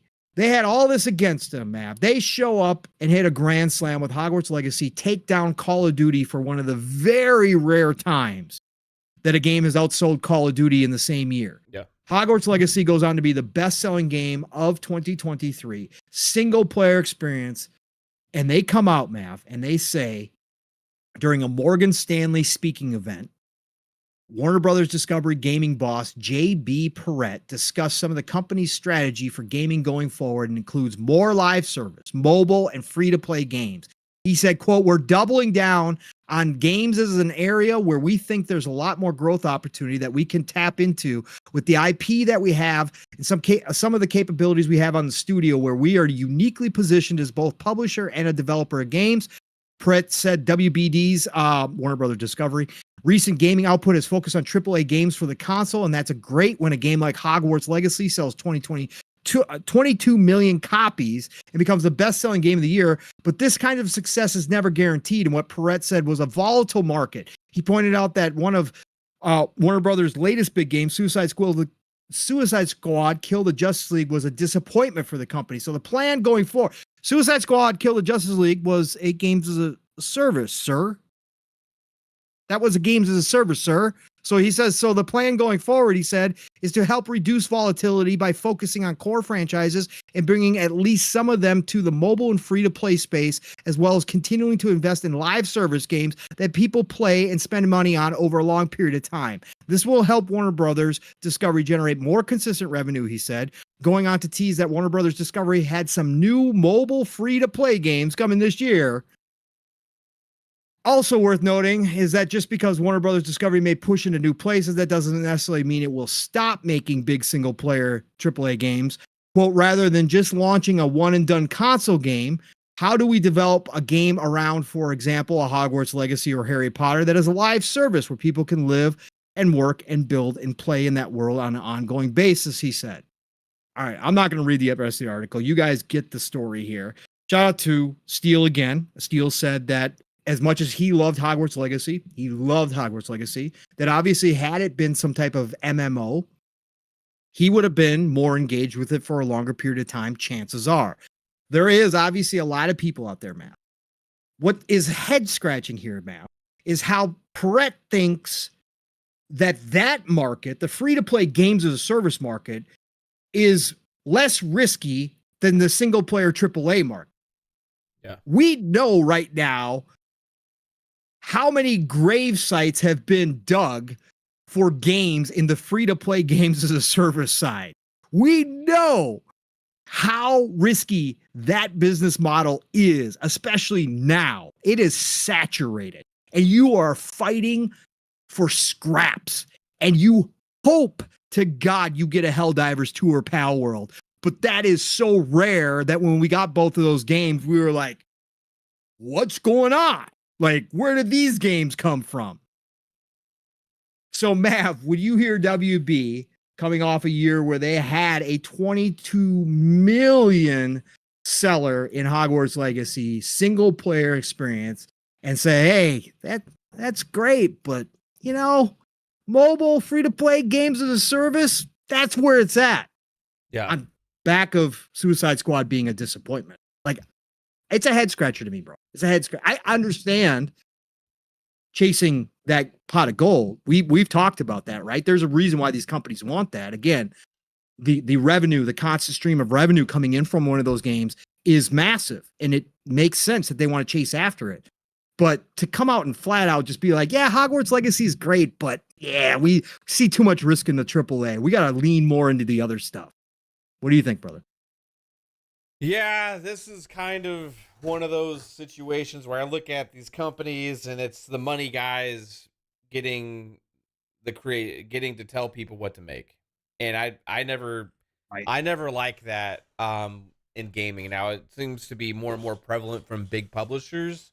But it seems like the companies that have been more successful lately have been more of like, hey, we're going to let the creatives have their visions, and then maybe some of them are going to work out, maybe some of them aren't, but like we're going to just fully support the direction that these studios want to go. And those games that have been coming out, like Elden Ring, Hogwarts Legacy, all these other kind of things, it's like, wow, those have been insanely huge hits, right? Then the Capcom has all their games they've been doing and all these different stuff. Bandai Namco has been doing a lot of different things. And I feel like overall, like these publishers obviously want to have this recurring revenue and like these kind of ongoing games and all this kind of stuff because they have legs, right? And they have potential to make money for a long period of time. And they help keep a franchise and a game alive, right? As opposed to just being like one and done, even if it's a huge success and kind of tailing off. However, when you force or you kind of project that this is what every game we do should have, that's the issues where I run into problems with the publishers, and it has stymied creativity, has killed franchises, it has caused games to be different than they could have been and not as successful as they could have been. It's ruined. You talking to Ubisoft? It's ruined. It's a lot of Ubisoft back then. They're getting better now. Like it seems like they're kind of learning a little bit, but like they had this time when they were doing that kind of same thing, and it's still at the heart of what Ubisoft is, I think. Like, but they're still allowing more flexibility and creativity than they did in the past. But like, this is a copycat industry. For one thing, whenever anybody sees a success or this or that, they're like, "Oh, we need to do that," right? I just don't understand why they're not copying the success of the things that have been successful as of lately. You know what I mean? Like, even though I like Suicide Squad and think it's a great game, you know, like that it was built as a games of service, and they saw the reaction and feedback that the gamers kind of had about a Rocksteady game being a games as a service. People are just not for it, right? So like, you take that lesson from the community, and you're like, we need to do more of that, or we need to do free to play instead of like what has been successful the last few years, which is just great games. You know, like just make a great game. It doesn't matter what genre it is. It doesn't matter what model it has. Like if you really go out there and you let the creators create their visions, like then you're more likely to have success. And that's just at the heart of what I've always felt. And it could be a games as a service game, right? Could be a live service game. Could be a free to play game. Could be a single player game, right? Could be a double A game. It could be an indie game. It could be whatever. But when the decisions on what a game is comes from the people making it more so than the money guys with focus groups and market research, then that tells me we're probably going to get something that's good. Doesn't always work out, right? You have situations like Midnight Suns, right? Pure passion project from the developer, Marvel actually was like, hey, let's let these guys that make this game, uh, this style of game, have fun making a RPG slash strategy game with Marvel, and like we were fans of them, and they kind of all got together and they made something that was so unique and creative and amazing, and it like has a great story, gameplay is fun, and it's even got the Marvel IP behind it. But for whatever reason, just didn't hit. You know what I mean? Like Yeah. not everything hits. But if Nope. they take just like examples like that and say, well, we can't do this anymore. We can't do this. We can't do that. We can't.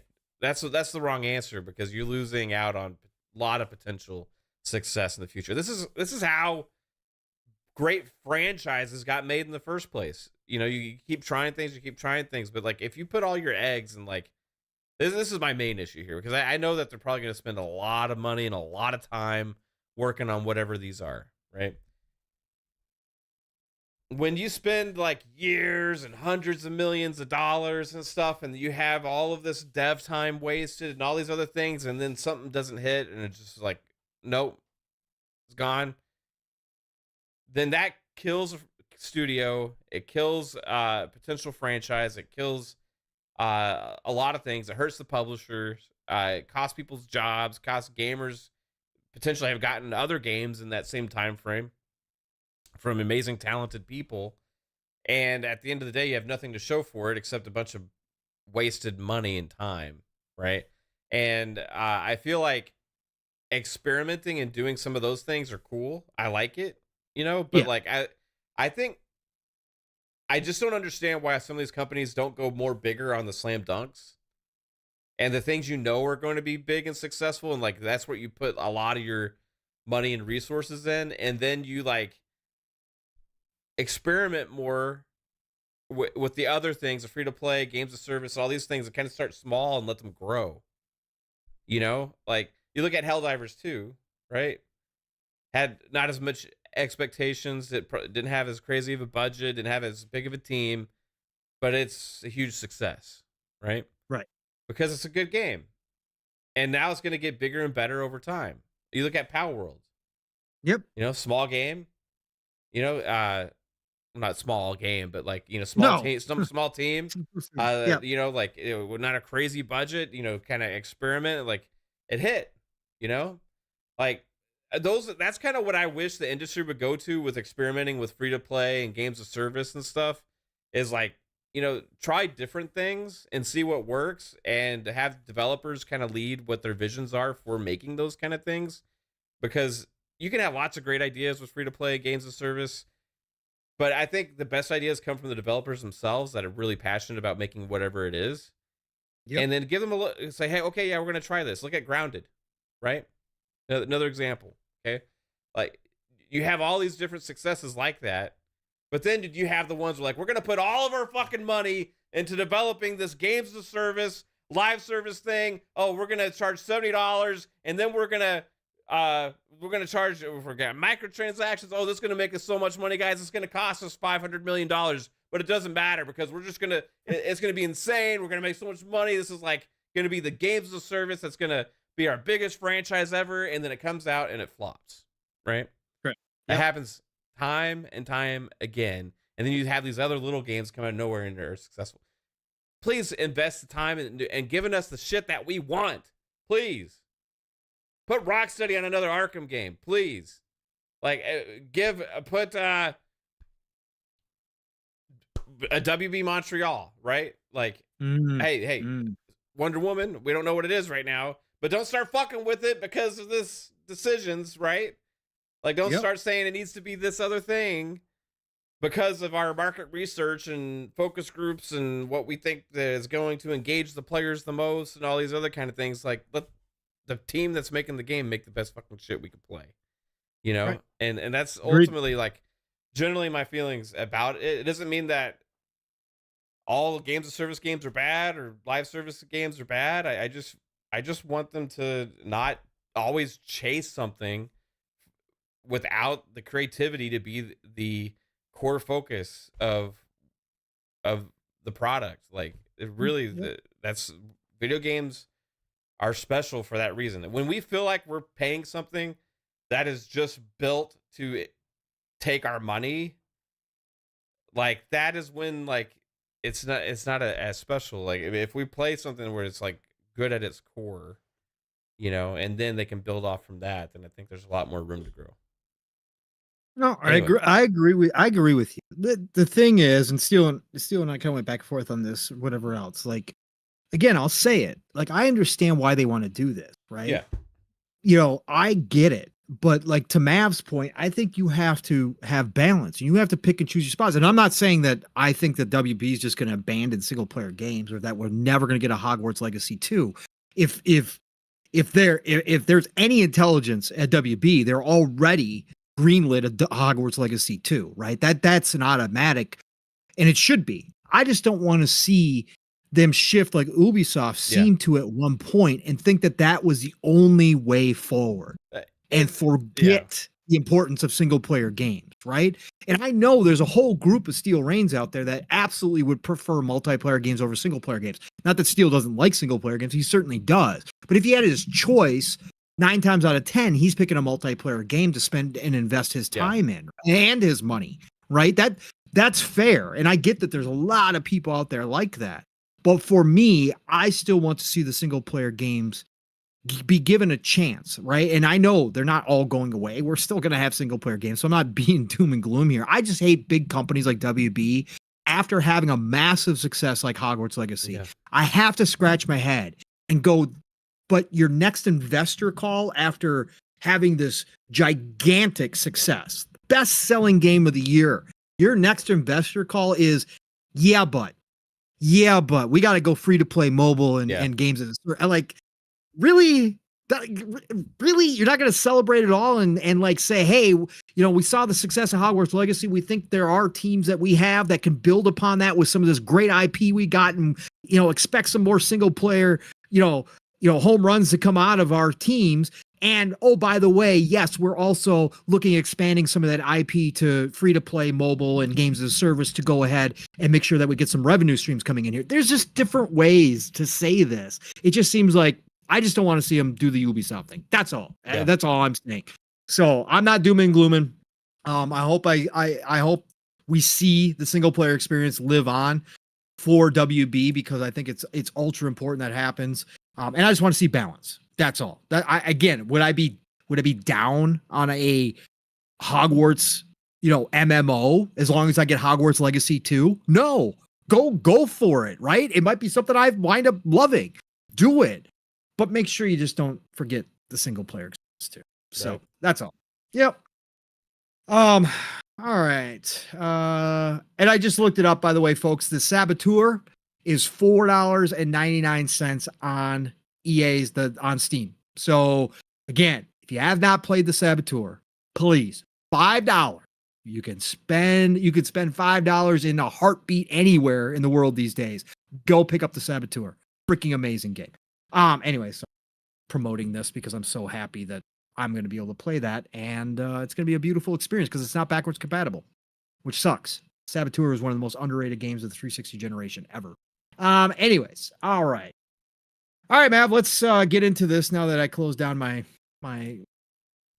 internet here, and bring that back, shall we? And let's get in to Mav, the Xbox partner preview. This thing knocked it out of the park. Let's take a look here. You guys, yet again, Mav, co-streaming, did an awesome job. You guys had great thoughts. But we came into this, we had one of these last year. First of all, I'll continue to do this. Shout out to Tina Amini and her entire team, bro. She can't be stopped. She's like Capcom right now. She can't be stopped. Everything she touches is gold when it comes to this marketing and when it comes to these shows. Just chef's kiss. Again, I'll keep saying it, one of the best hires. But Mav, let me get your thoughts here. And I know I heard some of your thoughts because you and Boom, before everybody else jumped in, you and Boom were kind of doing a two-man thing before the show for a half hour or whatever it was. And I got to listen to a lot of that while I was lurking. What were you expecting coming into the Xbox partner preview? I kind of had zero like actual expectations. Like Okay. I felt like we're gonna have a variety of stuff. I felt like we were gonna have some overall new game announcements. We were gonna have some Game Pass Day One stuff, and Mhm. the only thing I knew was we had the three games that were told from those Yeah, three publishers, correct. right? Yep. Besides that, I was thinking maybe there'd be some kind of surprise, you know, Yep. because Yep. they've been doing that a lot lately. Had no clue what that could be.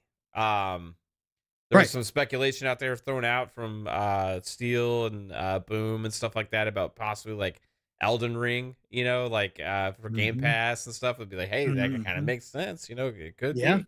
You know, I was thinking other like some other things about potential possibilities like Silk Song showing up there and other kind of stuff like Yeah, that that. was the big one for me too. Not that Yeah. I'm excited to play because I don't do Metroidvanias, but that's been long coming. I Hmm. thought that what's the other? Oh, Replacement. Yeah. I thought those 2 Replaced. could Yeah. be here. Yeah. Or replaced, excuse Yeah. me, Yeah. replacement. Replaced. Yeah, I'm about to be Yeah. replaced. The Mavs chat to get had rid of me. the chat had mentioned Flintlock a few times. Oh, yeah, Yeah, so Flintlock that would've was been another one good I was guess too. thinking would have made Yeah. sense, right? So With a date. Yeah.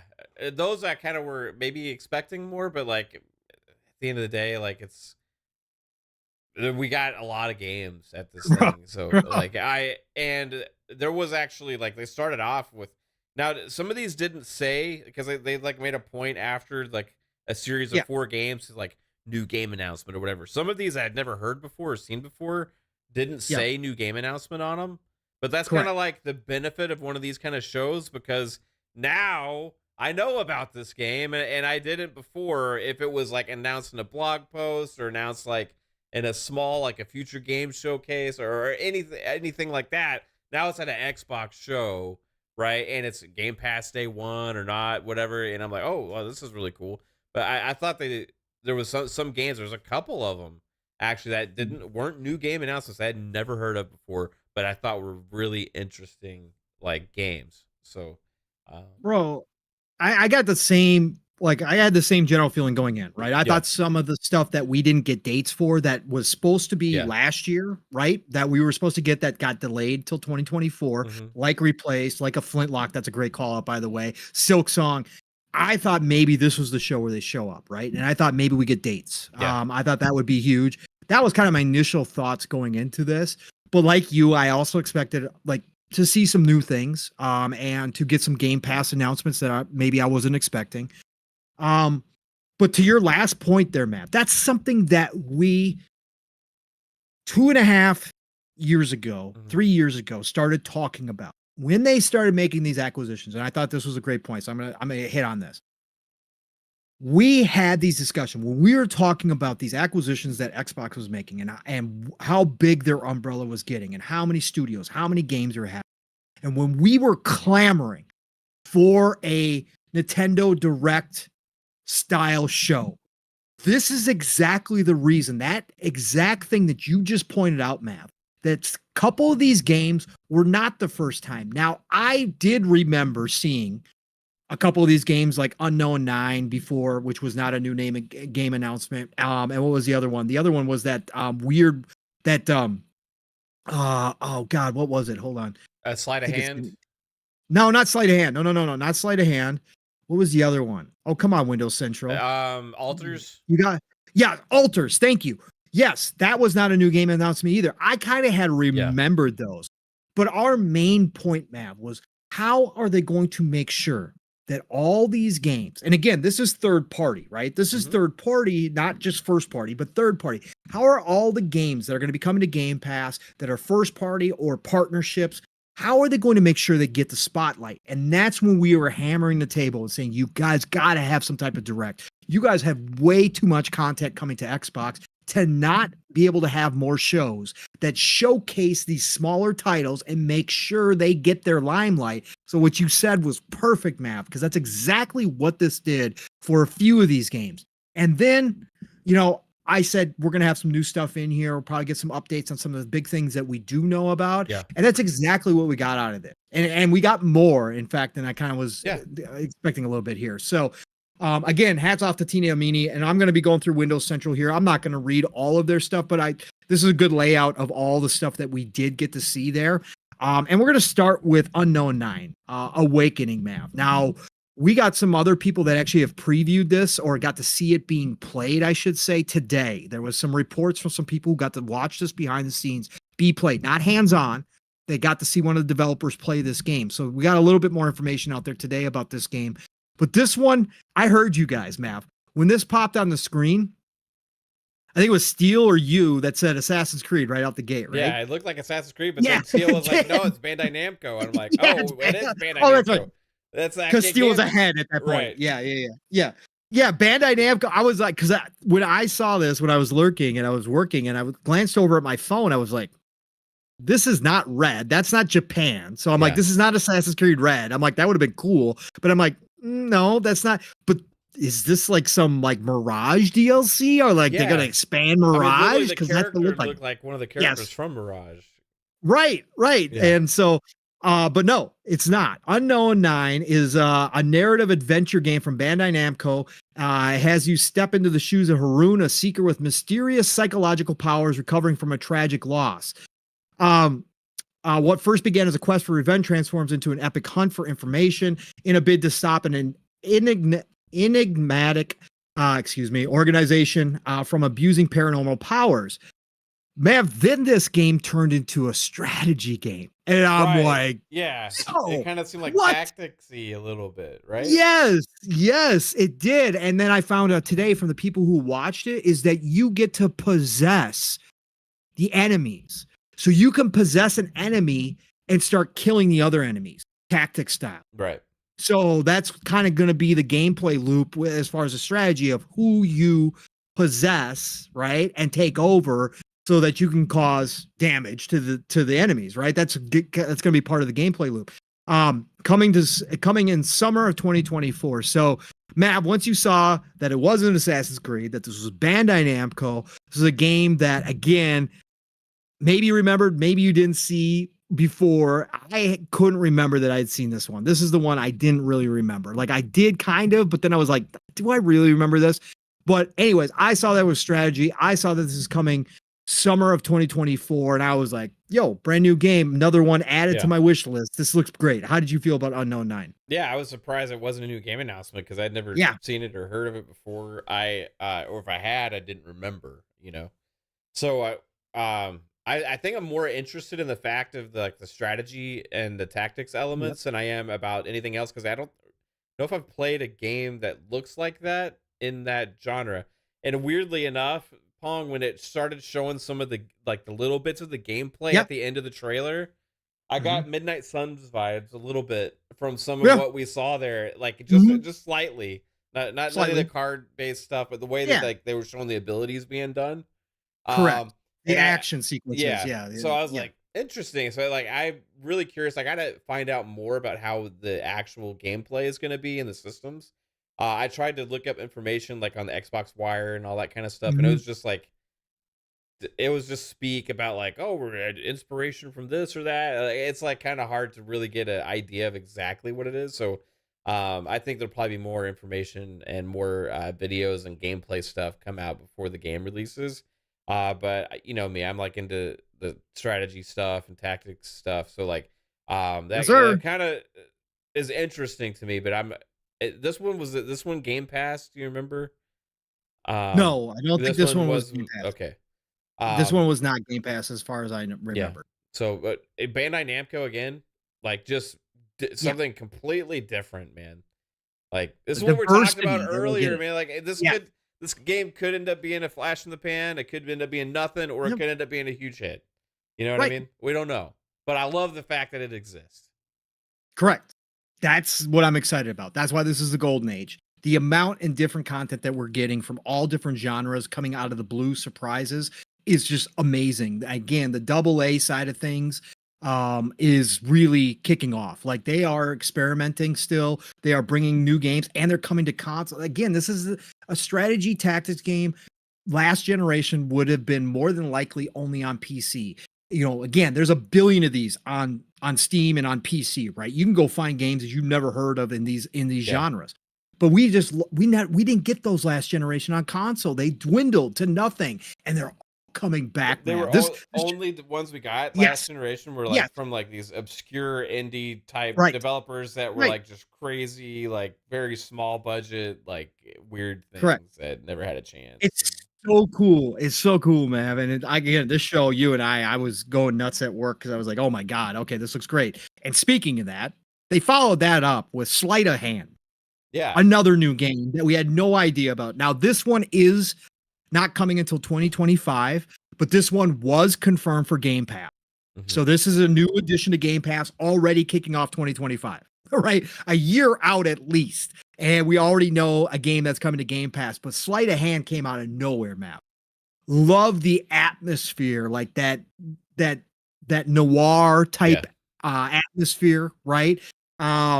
Loved the fact that I saw some card stuff in it, right? I'm not always about the cards, but now ever since Midnight Suns, I'm like, all right, I'm back on the card train. We could do card battlers. We're cool with this. But then, man, as this went through, this is from 11-bit studios. It is a gorgeous noir visual style, stars Lady Luck, a detective maid witch on a quest for revenge in a dark crime swarm city. Players will have to use magical cards and stealth skills to sneak through the city unnoticed and take their targets. So we're getting a stealth-based card battler, man. A stealth-based card battler with magic elements. All in.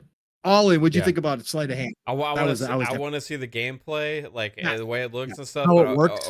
But overall, like what they're telling me about the game, I'm like sold. Yeah. It's like it reminds me of like a mix between Gambit and Of course. and Dishonored, but also like the tactic stuff, the spy espionage, like that kind of Absolutely. stuff. I want to see how that plays out in the game.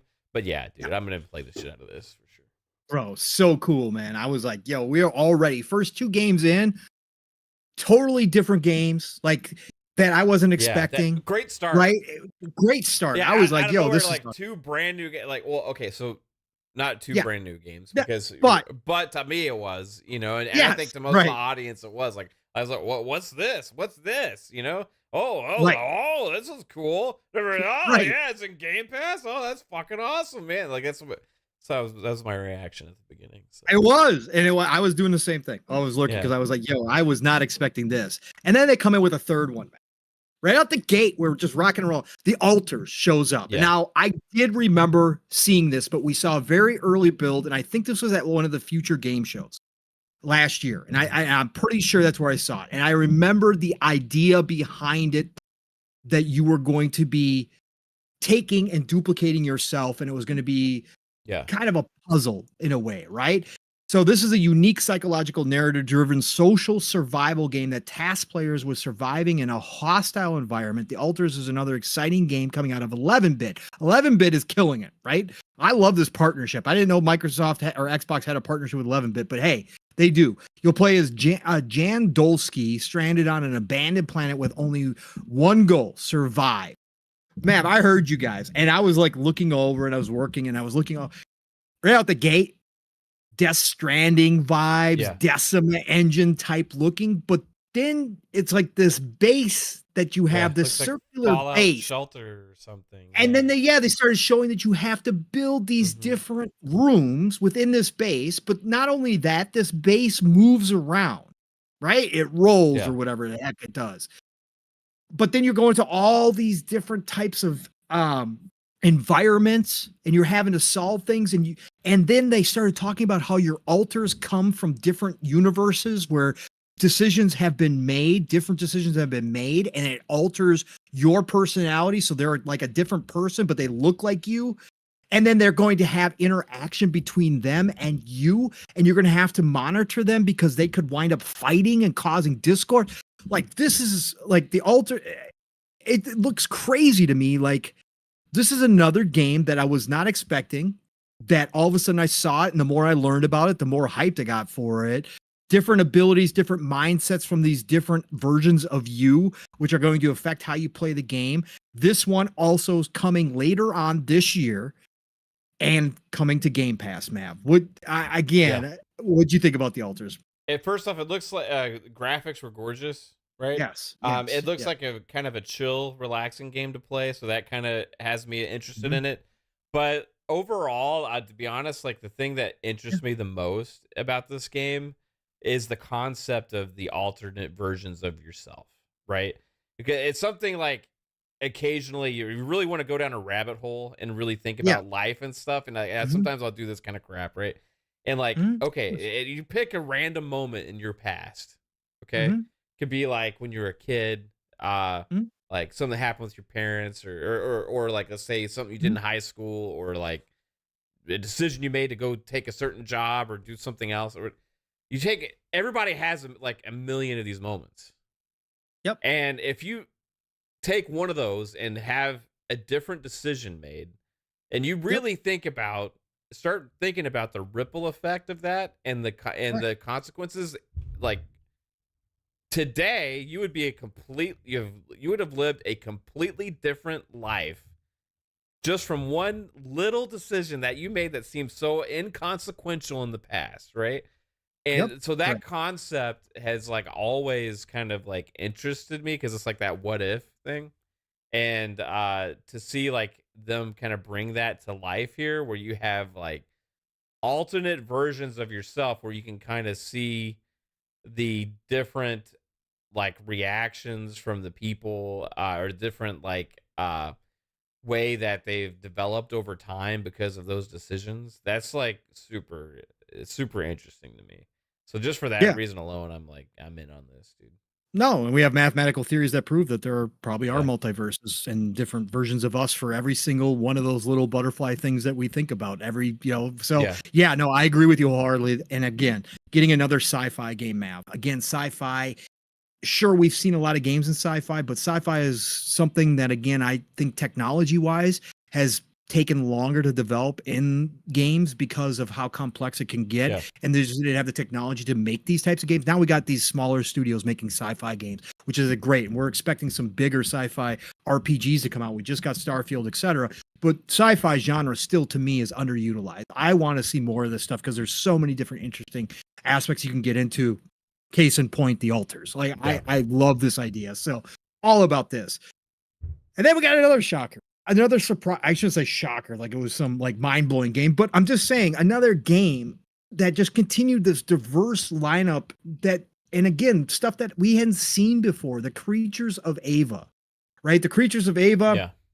11-bit studios 11-bit again. showed up big time at this, Bro, dude. they got a partnership. They got a strong Yeah. partnership because all of these are coming to Game Pass. Yeah. So this was a deal that obviously Xbox This was said, they "Give us your remember whole slate." last year, like Yes. 11-bit. Yes. Remember they actually made an Yes. announcement that That's like right. yeah, You are correct. I had yeah. forgotten And about that. we thought Yes. it was peculiar because like most publishers don't actually or Announce. make an announcement like that they've made a multi-game deal, with Xbox. Yeah, it was Obviously, 11-bit. Right. yeah. Yeah, very good, man. I had totally forgotten about I that, but forgot you are about it right. I too remember until that. just now when you mentioned it. Yeah. So obviously the Game Pass money funding all of these games because Creatures of Ava is also coming in. Yeah. Um, Extremely colorful game.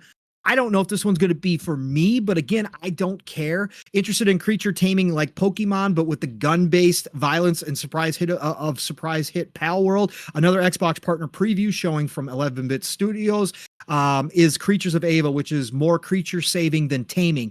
You play as a young explorer named Vic, working with the locals on a gorgeous alien planet named Ava. A mysterious illness is decimating the local wildlife, and it's up to you to save the creatures, investigate the illness, and work on a cure. Again, popping off the screen colors and graphics. Love to see that. It always captures my attention whenever I see that. Not everything to me has to be dark and serious all the time, although I do love Yeah. that. Not everything has to be that way. Getting colorful, just fun games that are interesting. I'm always down for this. So this comes also later this year to Game Pass. Later this year is starting to fill up, Mav. Yeah. Again, smaller games, but they're all coming to Game Pass, all going to be available to all of us 30 plus million Game Pass subscribers. Like, this is a big deal. This was another announcement that had surprised me. What'd you think overall of Yeah. Creatures of Ava? I kind of liked it. I call it Pied Piper Pokemon is Yeah. kind of what I Yeah. got from the trailer. Good. That's a good one. That's a good one. Yeah. But I overall like it didn't.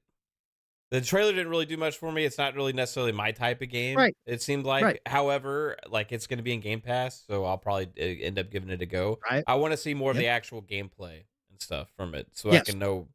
There's a couple games here that, like, I don't like. I see the trailer looks interesting and cool, but, like, I really wanna see, like, the meat and bones of what you're doing, and right now, it's just kinda like, "Oh, that look interesting, cool," you know? So, but I'm sure there's Yep. people, like, out there that are like, "Oh, yeah, that looks up my alley," you know?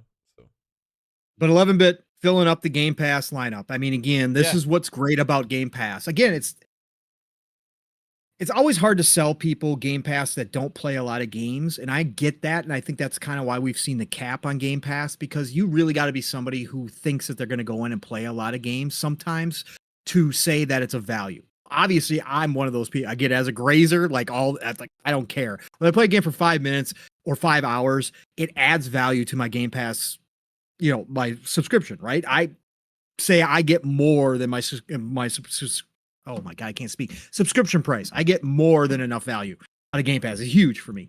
But I just love the diversity. Like, again, you can find something, no matter what type of gamer you are, there's at least one game in Game Yeah. Pass for you, and probably 10, right? That's just how they build this out. And this deal with 11-bit is doing that. They got 3 games, different genres, different styles, all coming into Game Pass between late 2024 and 2025. Love to see this. Love to see Yeah. this. It's so cool. Then we had the weird one. I was like, okay, I get it. Chucky? Roblox is Chucky? yeah, Roblox is big. I get it. It's not something we talk about. It's just something that exists and that millions of players play every day. it's Roblox. crazy popular. Crazy big. Insanely popular. Huge. But It's nobody just that one of really those- loves Roblox cares about it being at this show. But they got a partnership with Roblox, obviously. So it is what it is. Chucky, that's right. Child's Play coming to Roblox in a survival horror, co-op or multiplayer game, I should say. One person as Chucky, everybody else trying to escape or kill Chucky. We all get this, right? We've seen enough of these games. I will never know if it's big on Roblox, but I'm sure it probably will be. So Chucky's coming, but it was Roblox, and I was like, okay, whatever. Anyways, Yeah. Mav, you going to download Roblox for this? Fuck no. All right, fair enough. Then we got one that I recognized actually almost out the gate. Because I played a little bit of the first one. Now it got a little too creepy for me, so I checked out of the first one. But I did try it out because the concept is interesting to me. And you guys were trying to guess what it was. I kind of guessed it right out the gate, but cool to see this one. The Sinking City 2 world premiere showed up here as well. Really awesome. Coming in 2025, not Game Pass or anything like that, but it is coming in 2025. But the Lovecraftian horror game, The Sinking City, is back for a second iteration built on Unreal Engine 5. The original developers have reclaimed control of its IP, which is awesome to hear, and is building a new entry focused on spooky combat and exploration, a standalone narrative. Supernatural flood is consuming the city of Arkham. Why does everybody got to use Arkham? I just don't get it. In the 1920s, I know it is. I know where it comes from. It's just weird that so many games use it. Because Batman popularized it so much. In the 1920s, gameplay will put horror at the forefront, although the detective and puzzle gameplay of its predecessor will still be present. I'm out. Like, again, I'm happy it exists. Happy to see it here. It looks great for horror fans. Horror fans are eating good this generation, beyond good this generation. Sinking City 2, though, I was happy to see it here, but just not my thing. But I was, hey, cool. Again, diverse lineup. Mav, any thoughts on Sinking City 2? Way more horror than the first game. This is more of an actual horror game, like full on. And I mean, honestly, my reaction when I was watching it, the trailer, was that it looked better than the Silent Hill game that was at the State of Play. Yeah, I heard you say that, and you're right. Yes, it did. Like, just looked better than that. So it just is what it is, But I don't know. Obviously, the full game's got to come out. And who knows how? Yeah, of course. No, but it's great that the original developers got the IP back and they're controlling it and they're coming out with number 2. I love to see that stuff. So hey, more hats off to them. And horror games are the rage. So again, they're probably going to do pretty well with this. But we'll see how it turns out. But cool to see, again, diverse lineup here. Yeah. Then we got the Shadow Drop, Mav. And we kind of had this spoiled because there had been some leaks of some storefronts showing up with this game. prior to the Xbox partner preview, but this is cool to see. Stalker Legends of the Zone trilogy. Of course, we all know Stalker 2 is locked in for later this year, December. It is coming to Game Pass. It's obviously from games. What is it? Games. Oh my God, why am I forgetting this? What is it? Games. What's the name of the developer, Mav? Why can't GSC Game World. GSC Game World. Thank you. Yes, GSC Game World. We've been waiting out for a long time. Everybody knows the story. Obviously, Ukraine happened, blew up their whole development. Oh, I shouldn't have said. My bad. I did not mean to do that. By the way, it ruined their whole development cycle. They had to go elsewhere. Literally a war zone. Lost parts of their development team. Ultra sad. We talked about that plenty of times when it was happening. Obviously, they've been through everything and back again, but they are getting out somehow, some way, on top of getting out Stalker 2 finally this year. They're getting out the Legends of Zone trilogy, which brings back the originals that were never on console. I've actually picked them up on Steam. They're on the PC, but they don't have controller support, I found out. So I got to wait to play those. Okay. But they pulled out all the Stalker trilogy, brought it all in one package. They also separated it out. You can buy the whole package for $40, so you can play the original Stalkers finally on console. Remastered. I won't see remade, but remastered, so they look better, control better than they used to. But you can catch up on the Stalker series if you never had a chance to on console, since you never probably, if you didn't own a PC back in the day. Play this game. Awesome to hear this come out. Not in Game Pass, but who cares? Again, if you want to support GSC Game World, go buy this. If you have any interest in Stalker at all, I can highly recommend the first ones. I don't know how these are playing. I haven't seen too many people reviewing them yet, but hopefully they're playing well. But the first Stalkers are awesome. They are a really fantastic introduction to the world. If you've played Metro, you're going to feel right at home. Obviously, Metro created by part of the original Stalker team. You're going to feel right at home with these. They are, looking somewhat dated, obviously, at this point, but who cares? Again, the stories are so good. That if they got the controller gameplay down, then I imagine this is going to be a great time for anybody who wants to jump in here. You can buy the individual games for $20 each, or like I said, the full boat for $40. But it was a shadow drop available right after the show. They got it up on the store. So hopefully anybody who's picked it up, if you guys in chat have picked it up, let us know how it's playing. But Mav, what do you think about Stalker Legends of the Zone trilogy? I was actually kind of impressed by the way it looked, to be honest with you, for older games. Because it showed it actually running on Series X. It said on the bottom, it said via backwards compatibility, because I guess they ported it to Xbox One, right? So, yes, correct. Yes. And I think maybe later there'll be some updates to it or whatever. But besides that, to have the controller support and stuff on it is something that makes me like, okay, well, maybe I'm gonna go give this franchise a go. Finally, I never played the original Stalkers. Yep. So I think it's a fair asking price for putting the work in to absolutely port it to console for the first time in its history, and doing the work for the console support and the controller support and all that kind of stuff. I thought it looked like it ran well, because it showed quite a bit of actual just pure movement gameplay, and I was like, okay, that actually looks pretty solid. Yep. So I'm gonna get it. I don't know if I'm gonna get it right now or not, but like because other games later this year tonight. Yeah. But at some point this year, I'm gonna hop into it and play some Stalker, because I want to probably before Stalker 2 hits. I want to kind of get a feel for the originals before that game. Yeah, that's why I picked it up on Steam, because I planned on playing through them again. Yeah. I played some of the originals. I didn't play all of them, but I did have buddies with PCs, so some older PC games I did get to experience, even though I'd never owned a PC at all. I did get to play some of the original Stalker. I want to go through all of them before Stalker 2 comes out. I'm very interested in the controller support. I'm hoping they bring the controller support to the Steam versions. That would be nice, since they worked on it. I'm not holding my breath, and if they don't, that's fine. Now that it's on console, I picked it up on Steam for like $10 for everything. I'm like, whatever. I will pick it up for sure and support them later this year before Stalker 2 to play this through on the console if I need to. I absolutely have zero problem with this. I thought it was a really fair price, like you said, Mav. Really happy to see this. Awesome that they did this too. We got another oddball one thrown in here, Mav.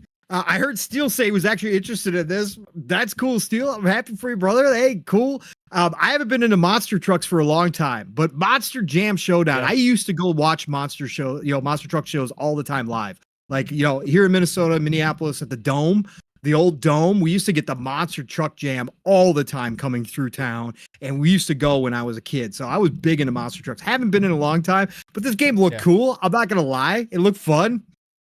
Again, diverse lineup. I'm not buying it, but it looked awesome. And I'm sure some people are going to have a blast with it. There was one of these that came out a couple years ago that kind of took on, like, people were like, oh, this is actually really good. So maybe this is a sequel to that, I'm assuming.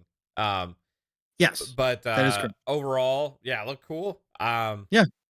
Not something I necessarily care about, but if it's ever like in Game Pass or if it's ever on sale for like a few dollars or something, I'll give it a go. When I was a kid though too, like I did like monster trucks and but for me like Bigfoot. Remember Bigfoot? Oh, Bigfoot was a classic, bro. I had Bigfoot the big I had one of the truck. first motorized. Yeah, the Ford, the Bronco, right? The Ford pickup truck, I should say.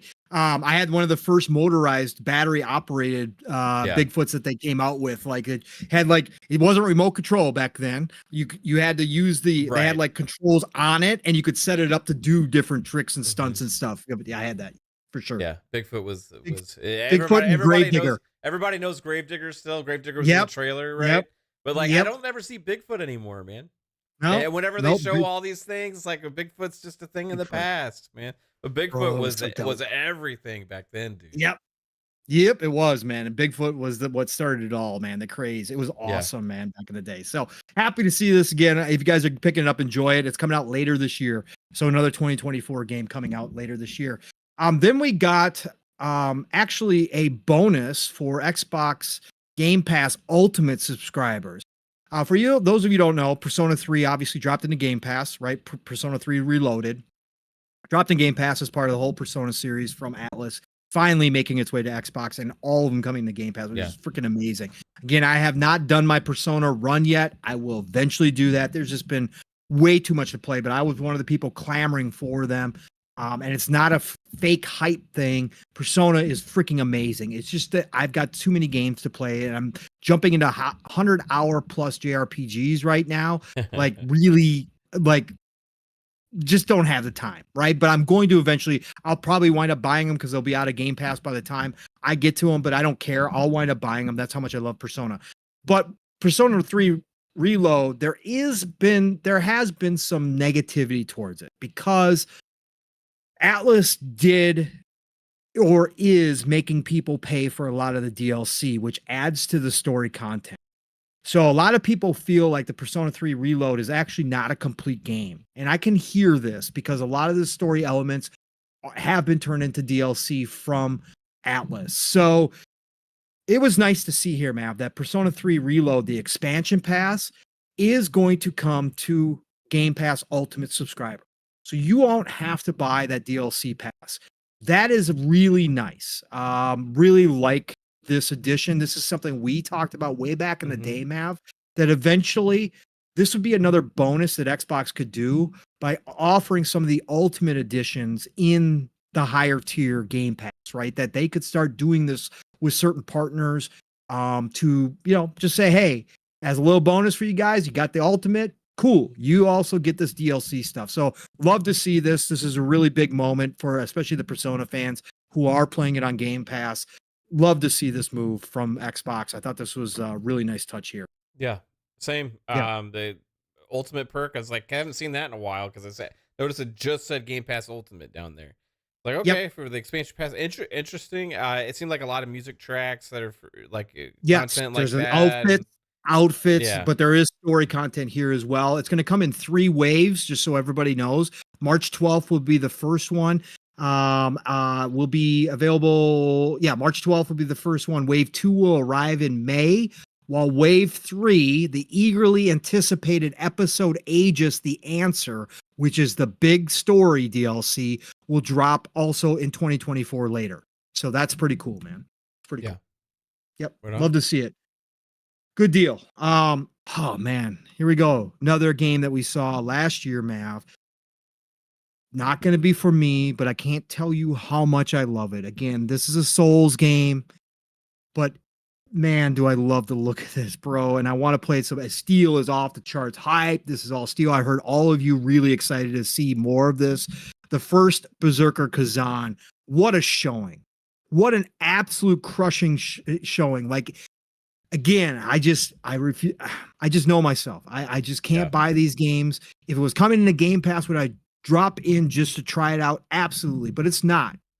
And I'm just not, as a budget gamer, I can't buy this, but I'm going to love watching Steel play this and whoever else is playing this game because, man, the animation style, how they're doing it. Mav, I heard you say that some of the monsters look like Thundercats. I absolutely agree with you. Thundercats, Voltron, some of the monsters in there absolutely have that classic 80s, early 90s animation style to them, along with a character who is animated as an anime character. But then you got the super dark world that you're fighting in, and it is gory as hell, and his sword slash, there's blood everywhere.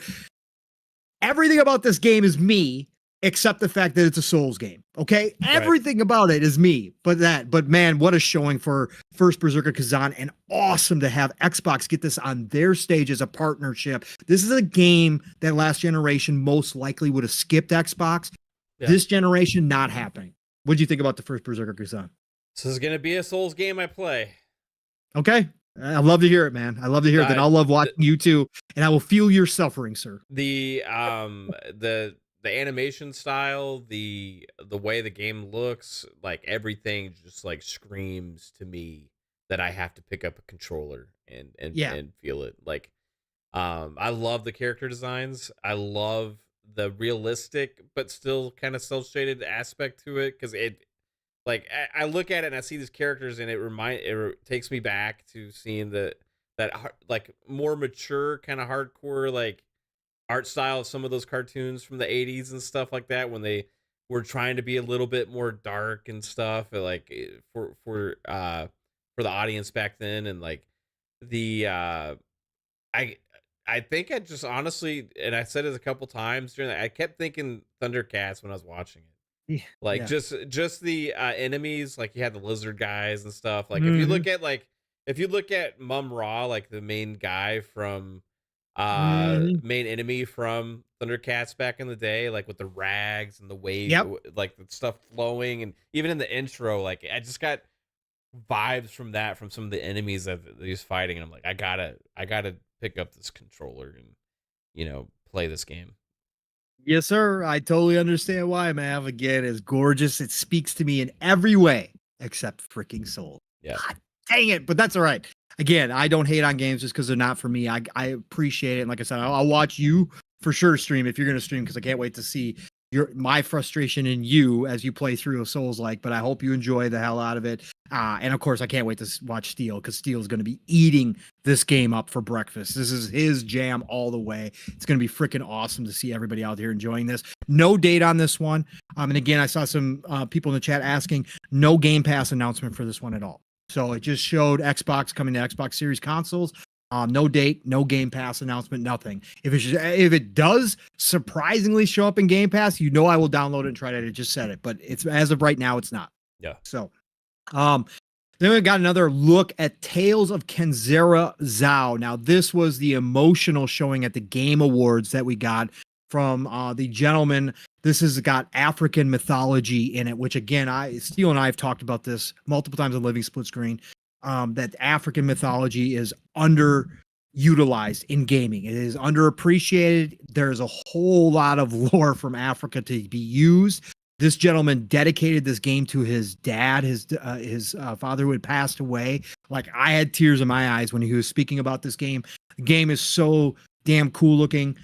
Fortunately, it's a Prince of Persia platformer, maybe Metroidvania. Again, not my jam. But I hope this game sells a ton for this dude. This game came out of nowhere. Xbox obviously was more than impressed, got him on board, got him up on the big stage here for a partner preview, and the game looks gorgeous. The game looks fun as hell. Sure, a lot of people who are into that are going to love this game.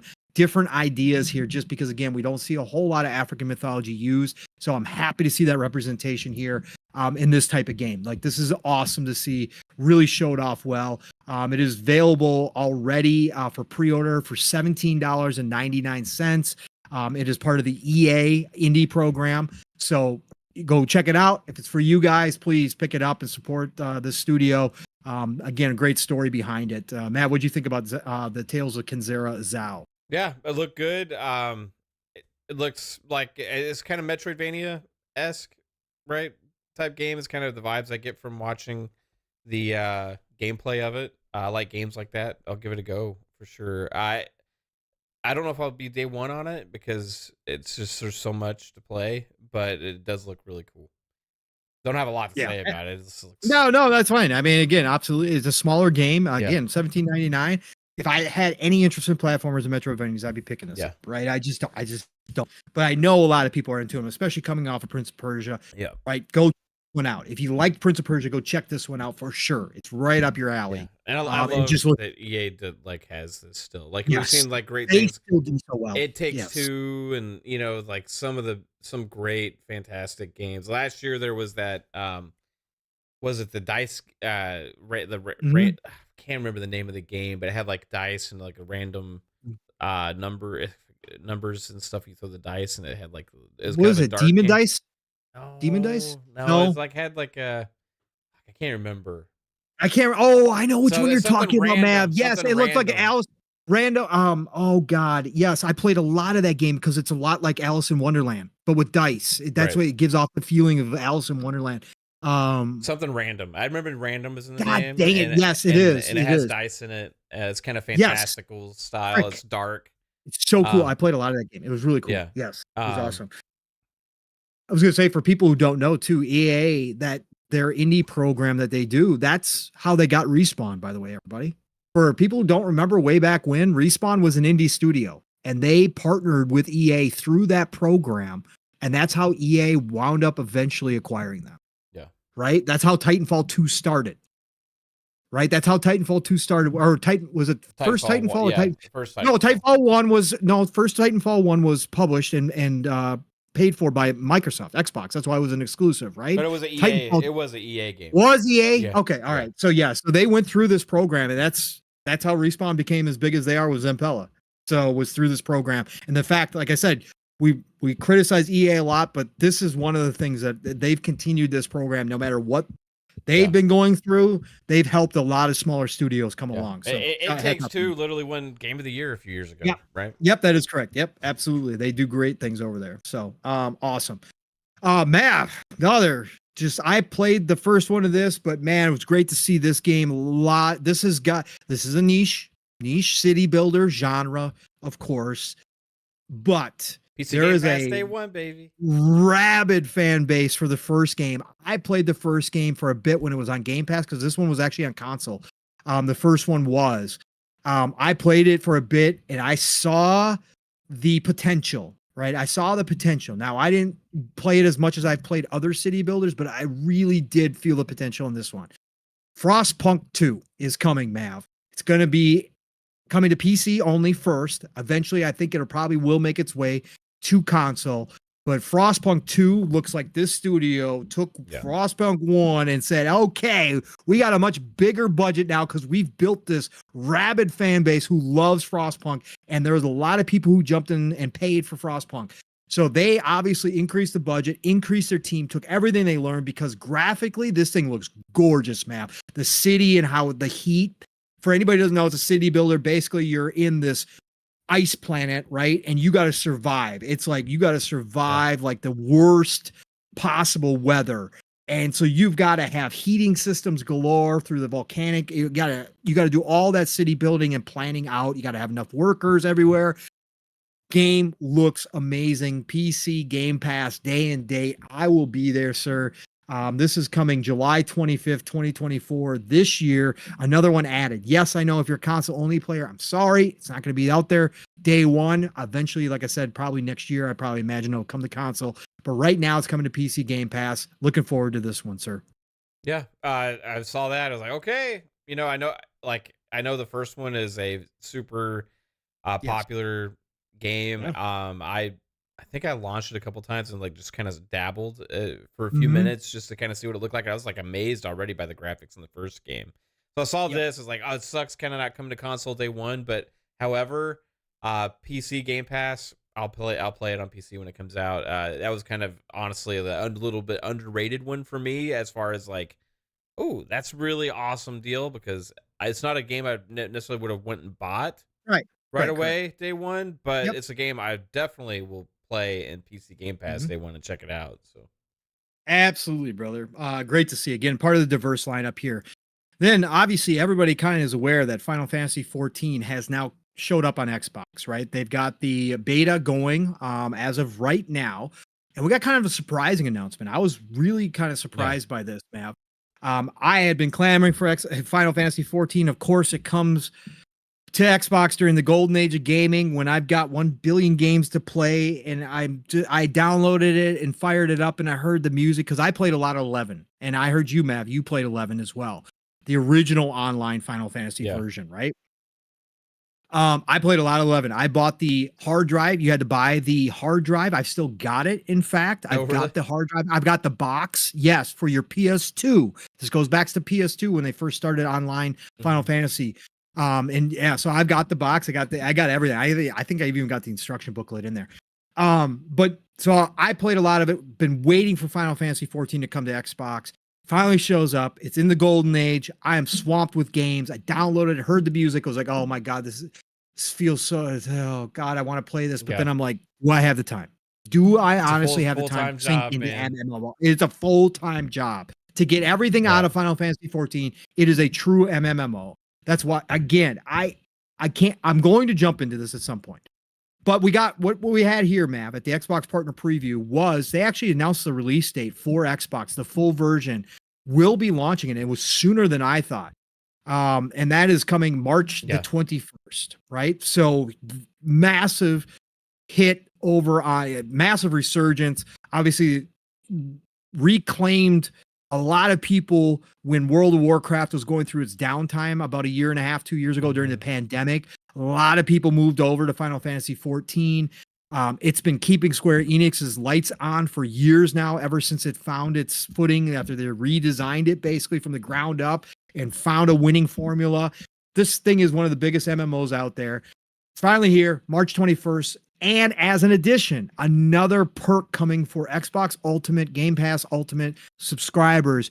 You will get the starter edition, which is normally $20 for free if you download it between March 21st and April 19th. So another bonus for it. Love to see this again, Mav. And anybody jumping in, Final Fantasy 14. I hope you guys have a good time. Great community over there, by the way. Awesome community. Up there with ESO is one of the best MMO communities out there to jump in for beginners. Go experience it if you're looking for an MMO. It's a great game. It might be yeah, dated. It's still a great game. It's still a great game to go play. So, and you can play up to like a level 100 now, I think, for free. and then you got to start buying. And it does cost an extra subscription on top of it. But if you're into it, it's worth it. So go check it out. yeah, Yep. I know you probably don't have much to say about that one, yeah. Nav. And then If they it, I will finally, say, yeah, go ahead. if I was to dive into an Yeah. MMO again, that would be the Yeah. one I would play. That would be the one. But it just, So cool. I can't play a game Oh, like that because yeah. I remember with Final Fantasy 11 online, Oh, unless I bro. had like So good. 7 hours to sit down, there So was good, bro. like no point for me to even try. You know what I No. mean? Like, The but ex-wife got so mad at me, bro. it was Oh God. amazing. Oh yeah, I was up so late at night, bro, you had to playing travel 11. so Oh far my away God. just to get to places to get to do the stuff you needed to Yes. do. Like, oh my, Oh, it was insane, but it was yeah, a blast. It was such a it great game. was. If I had the time to really invest into an MMO again Yes. and dedicate, Mhm. this is the one I would. It's- Yep, absolutely. And then Mav, if that wasn't enough, they ended the show. Again, the book ending of the show was fantastic, right? The start with Unknown Nine, and then ending it with Kunitsugami, Path of the Goddess. Of course, this brand new IP from Capcom. Again, Capcom can't miss. We saw this last year. Looked absolutely gorgeous, stunning design graphically, characters, colors, monsters, all of it. But we really didn't have an idea what this type of game was, right? We didn't know what exactly was going to be like. They showed it off now, Mav, and right up our alley yet again, Mav.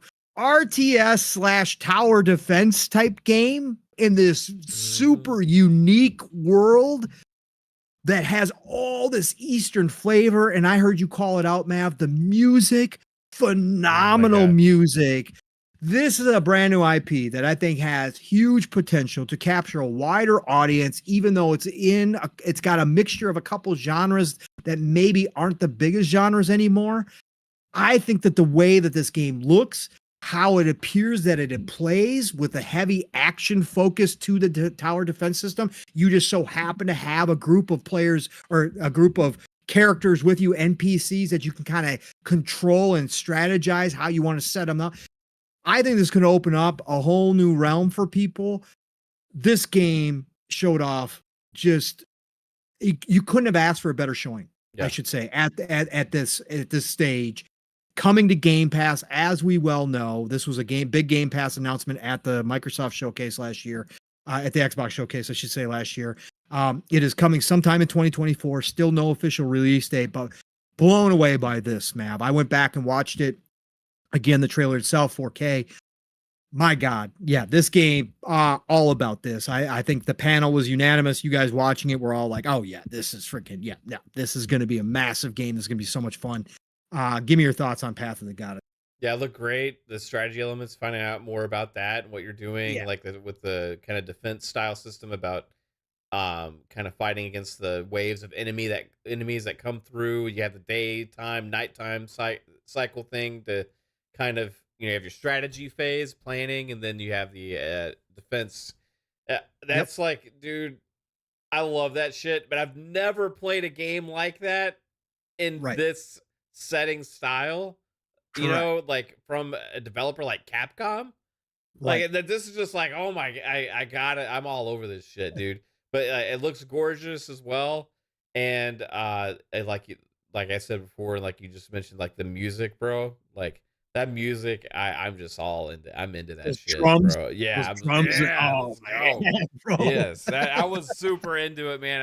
I loved it, and I know it's not for everybody, but fuck, it's so amazing to have games like this come out. It's so original. There's nothing else out there like this. There's never been anything like this made before. No.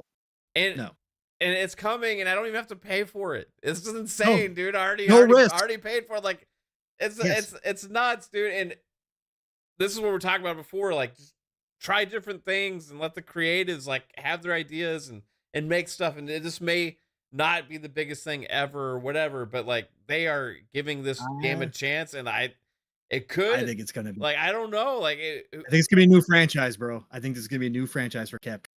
It could be. It could. This could be like, oh wow, we really kind of hit a home run with this, or like it could be a flash in the pan. I don't know, but like whatever it ends up being, I'm just fucking excited that I get to play another unique thing that looks like it was kind of like tailor made for somebody like me. It's just absolutely awesome, bro. 100%. Oh man, the Devil May Cry type action to combat. It's going to draw, like I said, I think this has a chance to draw in a lot of people from a lot of different areas that maybe would not have tried one of those individual style games. But because this is a complete package and because there's a little something for everybody in this, and you're not heavily dependent on one or the other, I think that this could draw a big audience. And I think that the way the game looks with the creature designs and just the environmental designs along with the character designs are going to be a natural draw. Like, people are going to see people streaming this game and go, what is this? I need to check this out, even if they had not heard of it before. And then they're going to see that it's Capcom and they're going to go, oh God, I got to try this now. I really do think this could be a big franchise. I really do. I love to see, we talked about this, Mav. These publishers, a lot of publishers have tightened up and gotten risk adverse. Yeah. And Capcom was down to the point of selling potentially if all rumors are true, to Xbox, down to the contract being drawn up. That's how bad Capcom was in it. And they have revived themselves. And instead of kind of tightening up and saying, ooh, now we're back, but we can't risk it. We're just going to do the safe stuff constant. We're just going to constantly do the safe stuff. We see them taking risks like they used to in the 360 genre, 360 era, Mav. They are bringing us unique experiences. Even if they don't all hit, they are still trying new things on top of leaning into the heavy nostalgia stuff and doing wonders over there too. Yeah. Hats off to Capcom. They got, love it. I mean, they kind of what we talked about earlier. Like they're doing they're checking all the boxes, right? Like, yeah, they have they're making the remakes, right? But they're making them. Nobody can argue the quality of those, right? Not what they're asking for the games that they're remaking. Like those Resident Evil remakes are absolutely stellar, right? Yep. So you have them doing remakes. Oh, but then they're also doing investing into the huge franchises like Monster Hunter. Right, and they keep coming out with content. Those are like games as a service, pretty much, right? They keep coming out with stuff for them. Then you have try a new kind of games as a service like Exoprimal, right? Yeah, it's another interesting idea, right? Yes. But then you have and we had a blast with it. Yeah, then you have something like this. It's completely off the wall, out of the blue. I'd never seen a game like it before.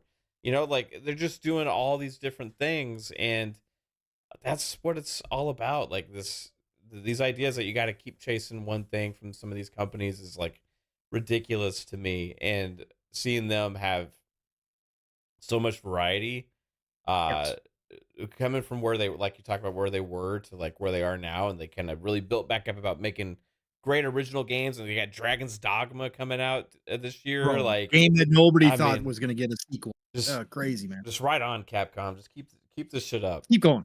Keep the same energy, Capcom. Yeah, now, and keep doing Game Pass deals too. This is awesome. I like it. Right now, Dino Crisis, Power Stone, Lost Planet.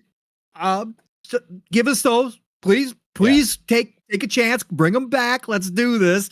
But I got to give hats off to them. And I'd be remiss, Mav, not to once again, because we've had so much discourse and nonsense around Xbox and Phil and Sarah and those.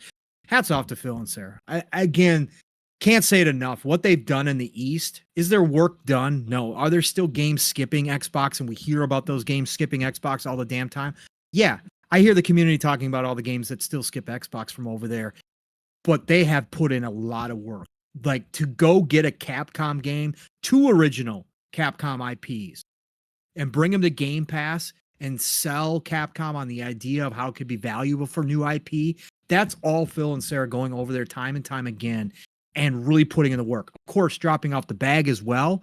But again, this is the fruits of their labor that we've heard about for the past 3-4 years, about them constantly making trips. So hats off to them, because this is stuff that maybe would have skipped Xbox completely back last generation. But here we are getting it, and we're getting it in Game Pass for a risk-free for brand new IP like this. It's amazing work. It's amazing work. So I got to give them their flowers for what they've done there too as well. Yeah, for sure, man. Yep. I mean, again, like we talked about Unicorn Overlord earlier, the game that would have completely skipped Xbox. No 1,000%. Way it would ever have come Dragon's out. Crown never came to Xbox from Vanillaware, and Dragon's Crown was an amazing game, and it skipped Xbox completely. Facts. Vanillaware, Atlas being brought into the Xbox fold, huge move, and that was all part of that. Oh, it's just an Azure server deal, man, with Sega. It doesn't mean anything. Yep. Sure, guys. Sure. Personas, all Atlas coming into Game Pass. We're even getting Shin Megami Tensei game coming to Xbox. And now we got Vanillaware's 10-year project coming to Xbox. Like Mav said, would have absolutely skipped Xbox last generation. Beautiful. Ayuden Chronicles 100 Heroes coming out not too long, in Game Pass day 1. Yep. Another one. Absolutely. Oh man, the list of games that again have come out. Liza P was another big one. Again, Souls game. That never would have been a partnership that they would have made with Xbox back in the day. But here we are. Again, I've just heard a lot of criticism. We've all heard a lot of criticism. We've given some criticism here, but man, you gotta give credit where it's credit due. And there's been a lot of strides on the Eastern Front for sure. So yeah, but overall, Mav, what'd you score? What'd you score this? I didn't gave hear it your a score. I gave it an 8 overall. Okay. I felt Okay. like it was a solid show. It'd have been cool if there was like a one bigger thing kind of surprise to have there, Mhm. like kind of like ooh, but like Yep. overall, great variety, new game announcements, or at least new to me, and some of them. You had Game Pass games day one, and overall, like some of the games that we saw, I was really impressed with. So for Yep. me, 8. No, hey, it's a good score. I gave this an 8.5 initially, just from lurking. Went back and watched it, and again, I don't compare to anything else. So Yeah, just on the whole, how I felt about it, outside of the Chucky Roblox thing, I right? hate that was so stupid. That like I loved 90% of the games Right. shown. Like 90% of the games I have interest in, so I gave it a 9. After going back and rewatching it, I give it a solid 9. Love the show. Again, Tina Amini and your team. I don't know if you'll ever hear this, Tina. You're one of the best damn hires that Xbox has made over the past couple of years. You freaking phenomenal. I don't care if your history is with IGN. You obviously deserve better. You are now in the better spot, and you are kicking ass and taking names at Xbox. And your team that you developed to create these shows, between the directs, these partner previews, and now you're handling the entire showcase. So I'm more than confident that this showcase is going to be amazing. You're just doing a great job out there, Tina. So hats off to you and your team. Yeah, I love this show. Love this show from start to finish. Yeah. So, yep, Right on, man. easy. Yeah. Well, do you have anything else you want to bring up, sir? I'm good if you're good, man. I think Yeah. it was a fun show for sure. We do have Yeah. a super chat to get Yeah. to. Get to the super. Earlier Oh, we had Andrew Cullinane, member for 12 months. Andrew. Appreciate you. Andrew said 30 FPS for life. My next tattoo.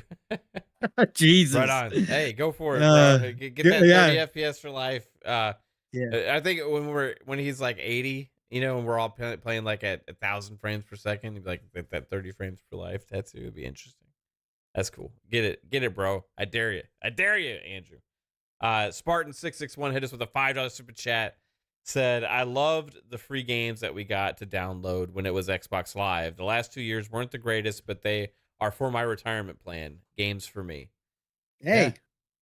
Right on. Everybody's gonna have different feelings. Again, not gonna argue, but get whatever you like. You like. Yeah. I got a know lot of who games, you are as a gamer. I got a lot of games with gold sitting there, and I played a lot of them. Last couple of years, yeah, were pretty crappy, but there were even still some in there that were worth downloading. I made sure to go and download them like every single time just to add them to my collection.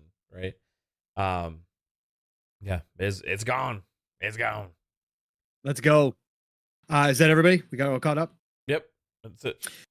All right, everybody. Well, I'm going to try to get a ticket to New Zealand and play some Unicorn Overlord before 11 o'clock because I'm living off of 3 hours of sleep right now. So I'm not planning on staying up too late tonight, but I definitely am going to hop into Unicorn Overlord, the full game. I can't wait. So I'm going to try to fly to New Zealand and get that going, but appreciate all of you that came out tonight. Oh, God Emperor Sofa King member for 9 months comes in and says, Square has taken L's. Final Fantasy 16, 700 million. Now Final Fantasy 7. Yeah. Excuse me. I've heard the rebirth numbers are not especially good right now, that they are down across the board in some areas of the world compared to the first one. And again, there's that argument that we've had about Square Enix, and we've criticized Square. These exclusivity deals with Sony, maybe they work out because they help you out on the games and help you make the games during the dev work. And maybe some of these games wouldn't have turned out as well as they did without Sony helping you. But overall, in terms of sales and growing your fan base, you're not doing yourself any favors, right? You're really not. So we'll see. We'll see how it all turns out. But yeah, Square hopefully is turning a corner. Hopefully this is with the new partnership, the new CEO, and obviously Phil being on stage and Final Fantasy 14 coming. Hopefully this is the last of the bad deals. There is a rumor, Mav. I don't know if you saw this. The same guy, take this with a grain of salt, everybody. We love speculation town. We love rumors. I'm still not going to stop talking about it. But Mav, I don't know if you saw the same guy who predicted all the stuff recently on the PlayStation side that has been very good at this, that called the Ghost of Tsushima announcement and everything. He also had a prediction that Final Fantasy Tactics, Mav, is coming to everything later this year. Oh my God, really? Yes, bro. Yeah, he put that out there. Like a remake or like yeah, the remake though. The long NVIDIA remember we had, leak. yes, Yeah. from the NVIDIA leak, that Final Fantasy Tactics remake, and it's going to launch on everything later this year. If this Oh, comes bro. true, bro, like Yeah. that's one of my favorite fucking I know. games of all time. Yep. Like it is Yep. so good. So good. It made me fall in love with tactics games. I was already liked JRPGs, but it like doubled down on that. Like it's like for me, it's like the pinnacle of that genre, right? So It is, with the job classes and all the stuff you could do. It was incredible. yeah, so good. But if they do that and they do it to the quality that obviously they probably will, because they know that's a goat, and they're goats. They always put a lot of effort, and they bring that new 2D, 3D look, Mav, with the background. Bro, Kind can of you like they imagine do how with the gorgeous the game's gonna be? Octopath and stuff. Yes. Yeah. Can you imagine how gorgeous that's gonna be on a tactile with the colors they could do elevation? Oh Oh my god, it's gonna look so freaking amazing, bro. The spells and it. Oh God, yes. So hopefully, cross your fingers again. Take it with a grain of salt, big grain of salt, dump truck full of salt, whatever. But that is something that he put out there, and he's been right lately. He's the new to the scene, but he's hitting. So we'll see. But if that happens, it's gonna be great. But hopefully, Square has turned a corner, and we won't see too many more of these exclusive deals with Sony as they move forward. But anyways, everybody, great show. Thank you all for joining us for another episode of PM in the PM. Thank you for putting up with my my brain lapses tonight. I appreciate that. Again, running out 3 hours, it doesn't help that old brain work. But appreciate you all coming out. Hope you all enjoyed the show. Again, not a big week of news, but we did have the partner preview. We did have the Ghost of Tsushima announcement. Ghost of Tsushima announcement this week, and some other smaller news that was awesome. Dragon's Dogma 2 is only 15 days away. Going to be playing a lot of Unicorn Overlord up to that point for sure. But thank you all for joining us tonight. Appreciate you all coming out. Nothing but love and respect. But Mav, tell everybody what we got going on for the rest of the week here for you and the Fun Speculation Network, bro. Yeah, we got Xbox Ultimate tomorrow, Friday night, 10 p.m. Eastern time. Back at it Monday for Fun Speculation Podcast, and then here on Thursday for PM in the PM. May do more like solo streams on Tuesdays while like Fun Pops on hiatus and stuff. But yeah, thanks everybody for hanging out tonight, and we'll have some fun catching up in the future. Pong Soul, what about you, man? First things first, Mav, make sure you do pay attention to what Unicorn Overlord teaches you, because there's a lot. Okay. Please pay attention. Yeah. Get lost. You're going to be asking live on stream later. Yeah. No, obviously I will be there tomorrow night, God willing, for Xbox Ultimate, obviously joining the family. We'll probably talk about the preview, get everybody's thoughts on that as well, the partner preview, but who knows? We're going to have lots of laughs tomorrow night. You guys all know that. So join us there, 10 p.m. Eastern, 9 o'clock Central Time. Saturday morning, Steele and I are on for Living Split Screen as of right now. As long as real life does not get in the way. Both him and I got a lot going on right now, but it's on right now. Living Split Screen, 10 a.m. Eastern, 9 o'clock Central Time. 4+ hours. We'll see how big this show is this week. We always say, this is a smaller week, and then him and I wind up talking for freaking ever. But we'll see. Maybe it'll be a shorter one this weekend. But join us Saturday morning, Living Split Screen, live, raw, and uncut. My brother Steele and I will discuss all this stuff, and we'll probably have some other topics that we are not planning on talking about in there. We'll get the chat involved. Join us every Saturday morning for that. And then, of course, Saturday nights, the Shop Podcast, PTK Blam's channel. That's right. Blam, Fuzzy, myself. Last weekend, we had, Mav, you were there, right? Can't remember. Were you there last weekend? No, you weren't. No. I wasn't. No, that was 2 weekends ago. Captain Logan. I went to see Dune. Dune. That's right. You saw Dune 2, and you love Dune 2, by the way, right? Real quick. Oh my God. Dude. Yes. Everybody's loving it. Again, I liked the first one. I still like the original better, but I like the first one. I'm looking forward, once this one starts streaming, I'll be watching Dune 2. But we had Captain Logan jump in last weekend late as well and join us. So join us Saturday night for the Shop Podcast, the best way to end your Saturday night, 8 p.m. Eastern, 7 o'clock Central Time. Again, as I always say, I know you're gaming Saturday nights. Have us on in the background. It's a chill show, easy to listen to while you're gaming. And we've had some great crowds. So that's Saturday. And then, of course, next week, It starts all over again. Tuesdays, always will promote them. Double Barrel Gaming's the channel. Mr. Boomstick is the man 5 days a week. But you got to check out Tuesdays for all good things. Green Xbox Factor podcast, 12 p.m. Eastern, 11 o'clock Central Time, and includes on panel Steel Ray now when he is available. So join them there. And then Thursday night, it'll be another episode of PM in the PM with me and Mav right here. Same bat channel, same bat time, right? 7 p.m. Eastern, 6 o'clock Central Time next Thursday. Otherwise, everybody, it's the golden age of gaming. Despite all the nonsense, despite all the doom and gloom, despite everybody saying that everything's going third party, it's going to suck, we got no exclusive, blah, blah, blah. It's the golden age. There has never been a better time to be a gamer. Hear me now if you haven't heard me for the past 3.5 years. There is so much to play. Get out there. Play what you love what you play, and I'll talk to you all real soon. Mav, get us out. Peace out, everyone. Bye.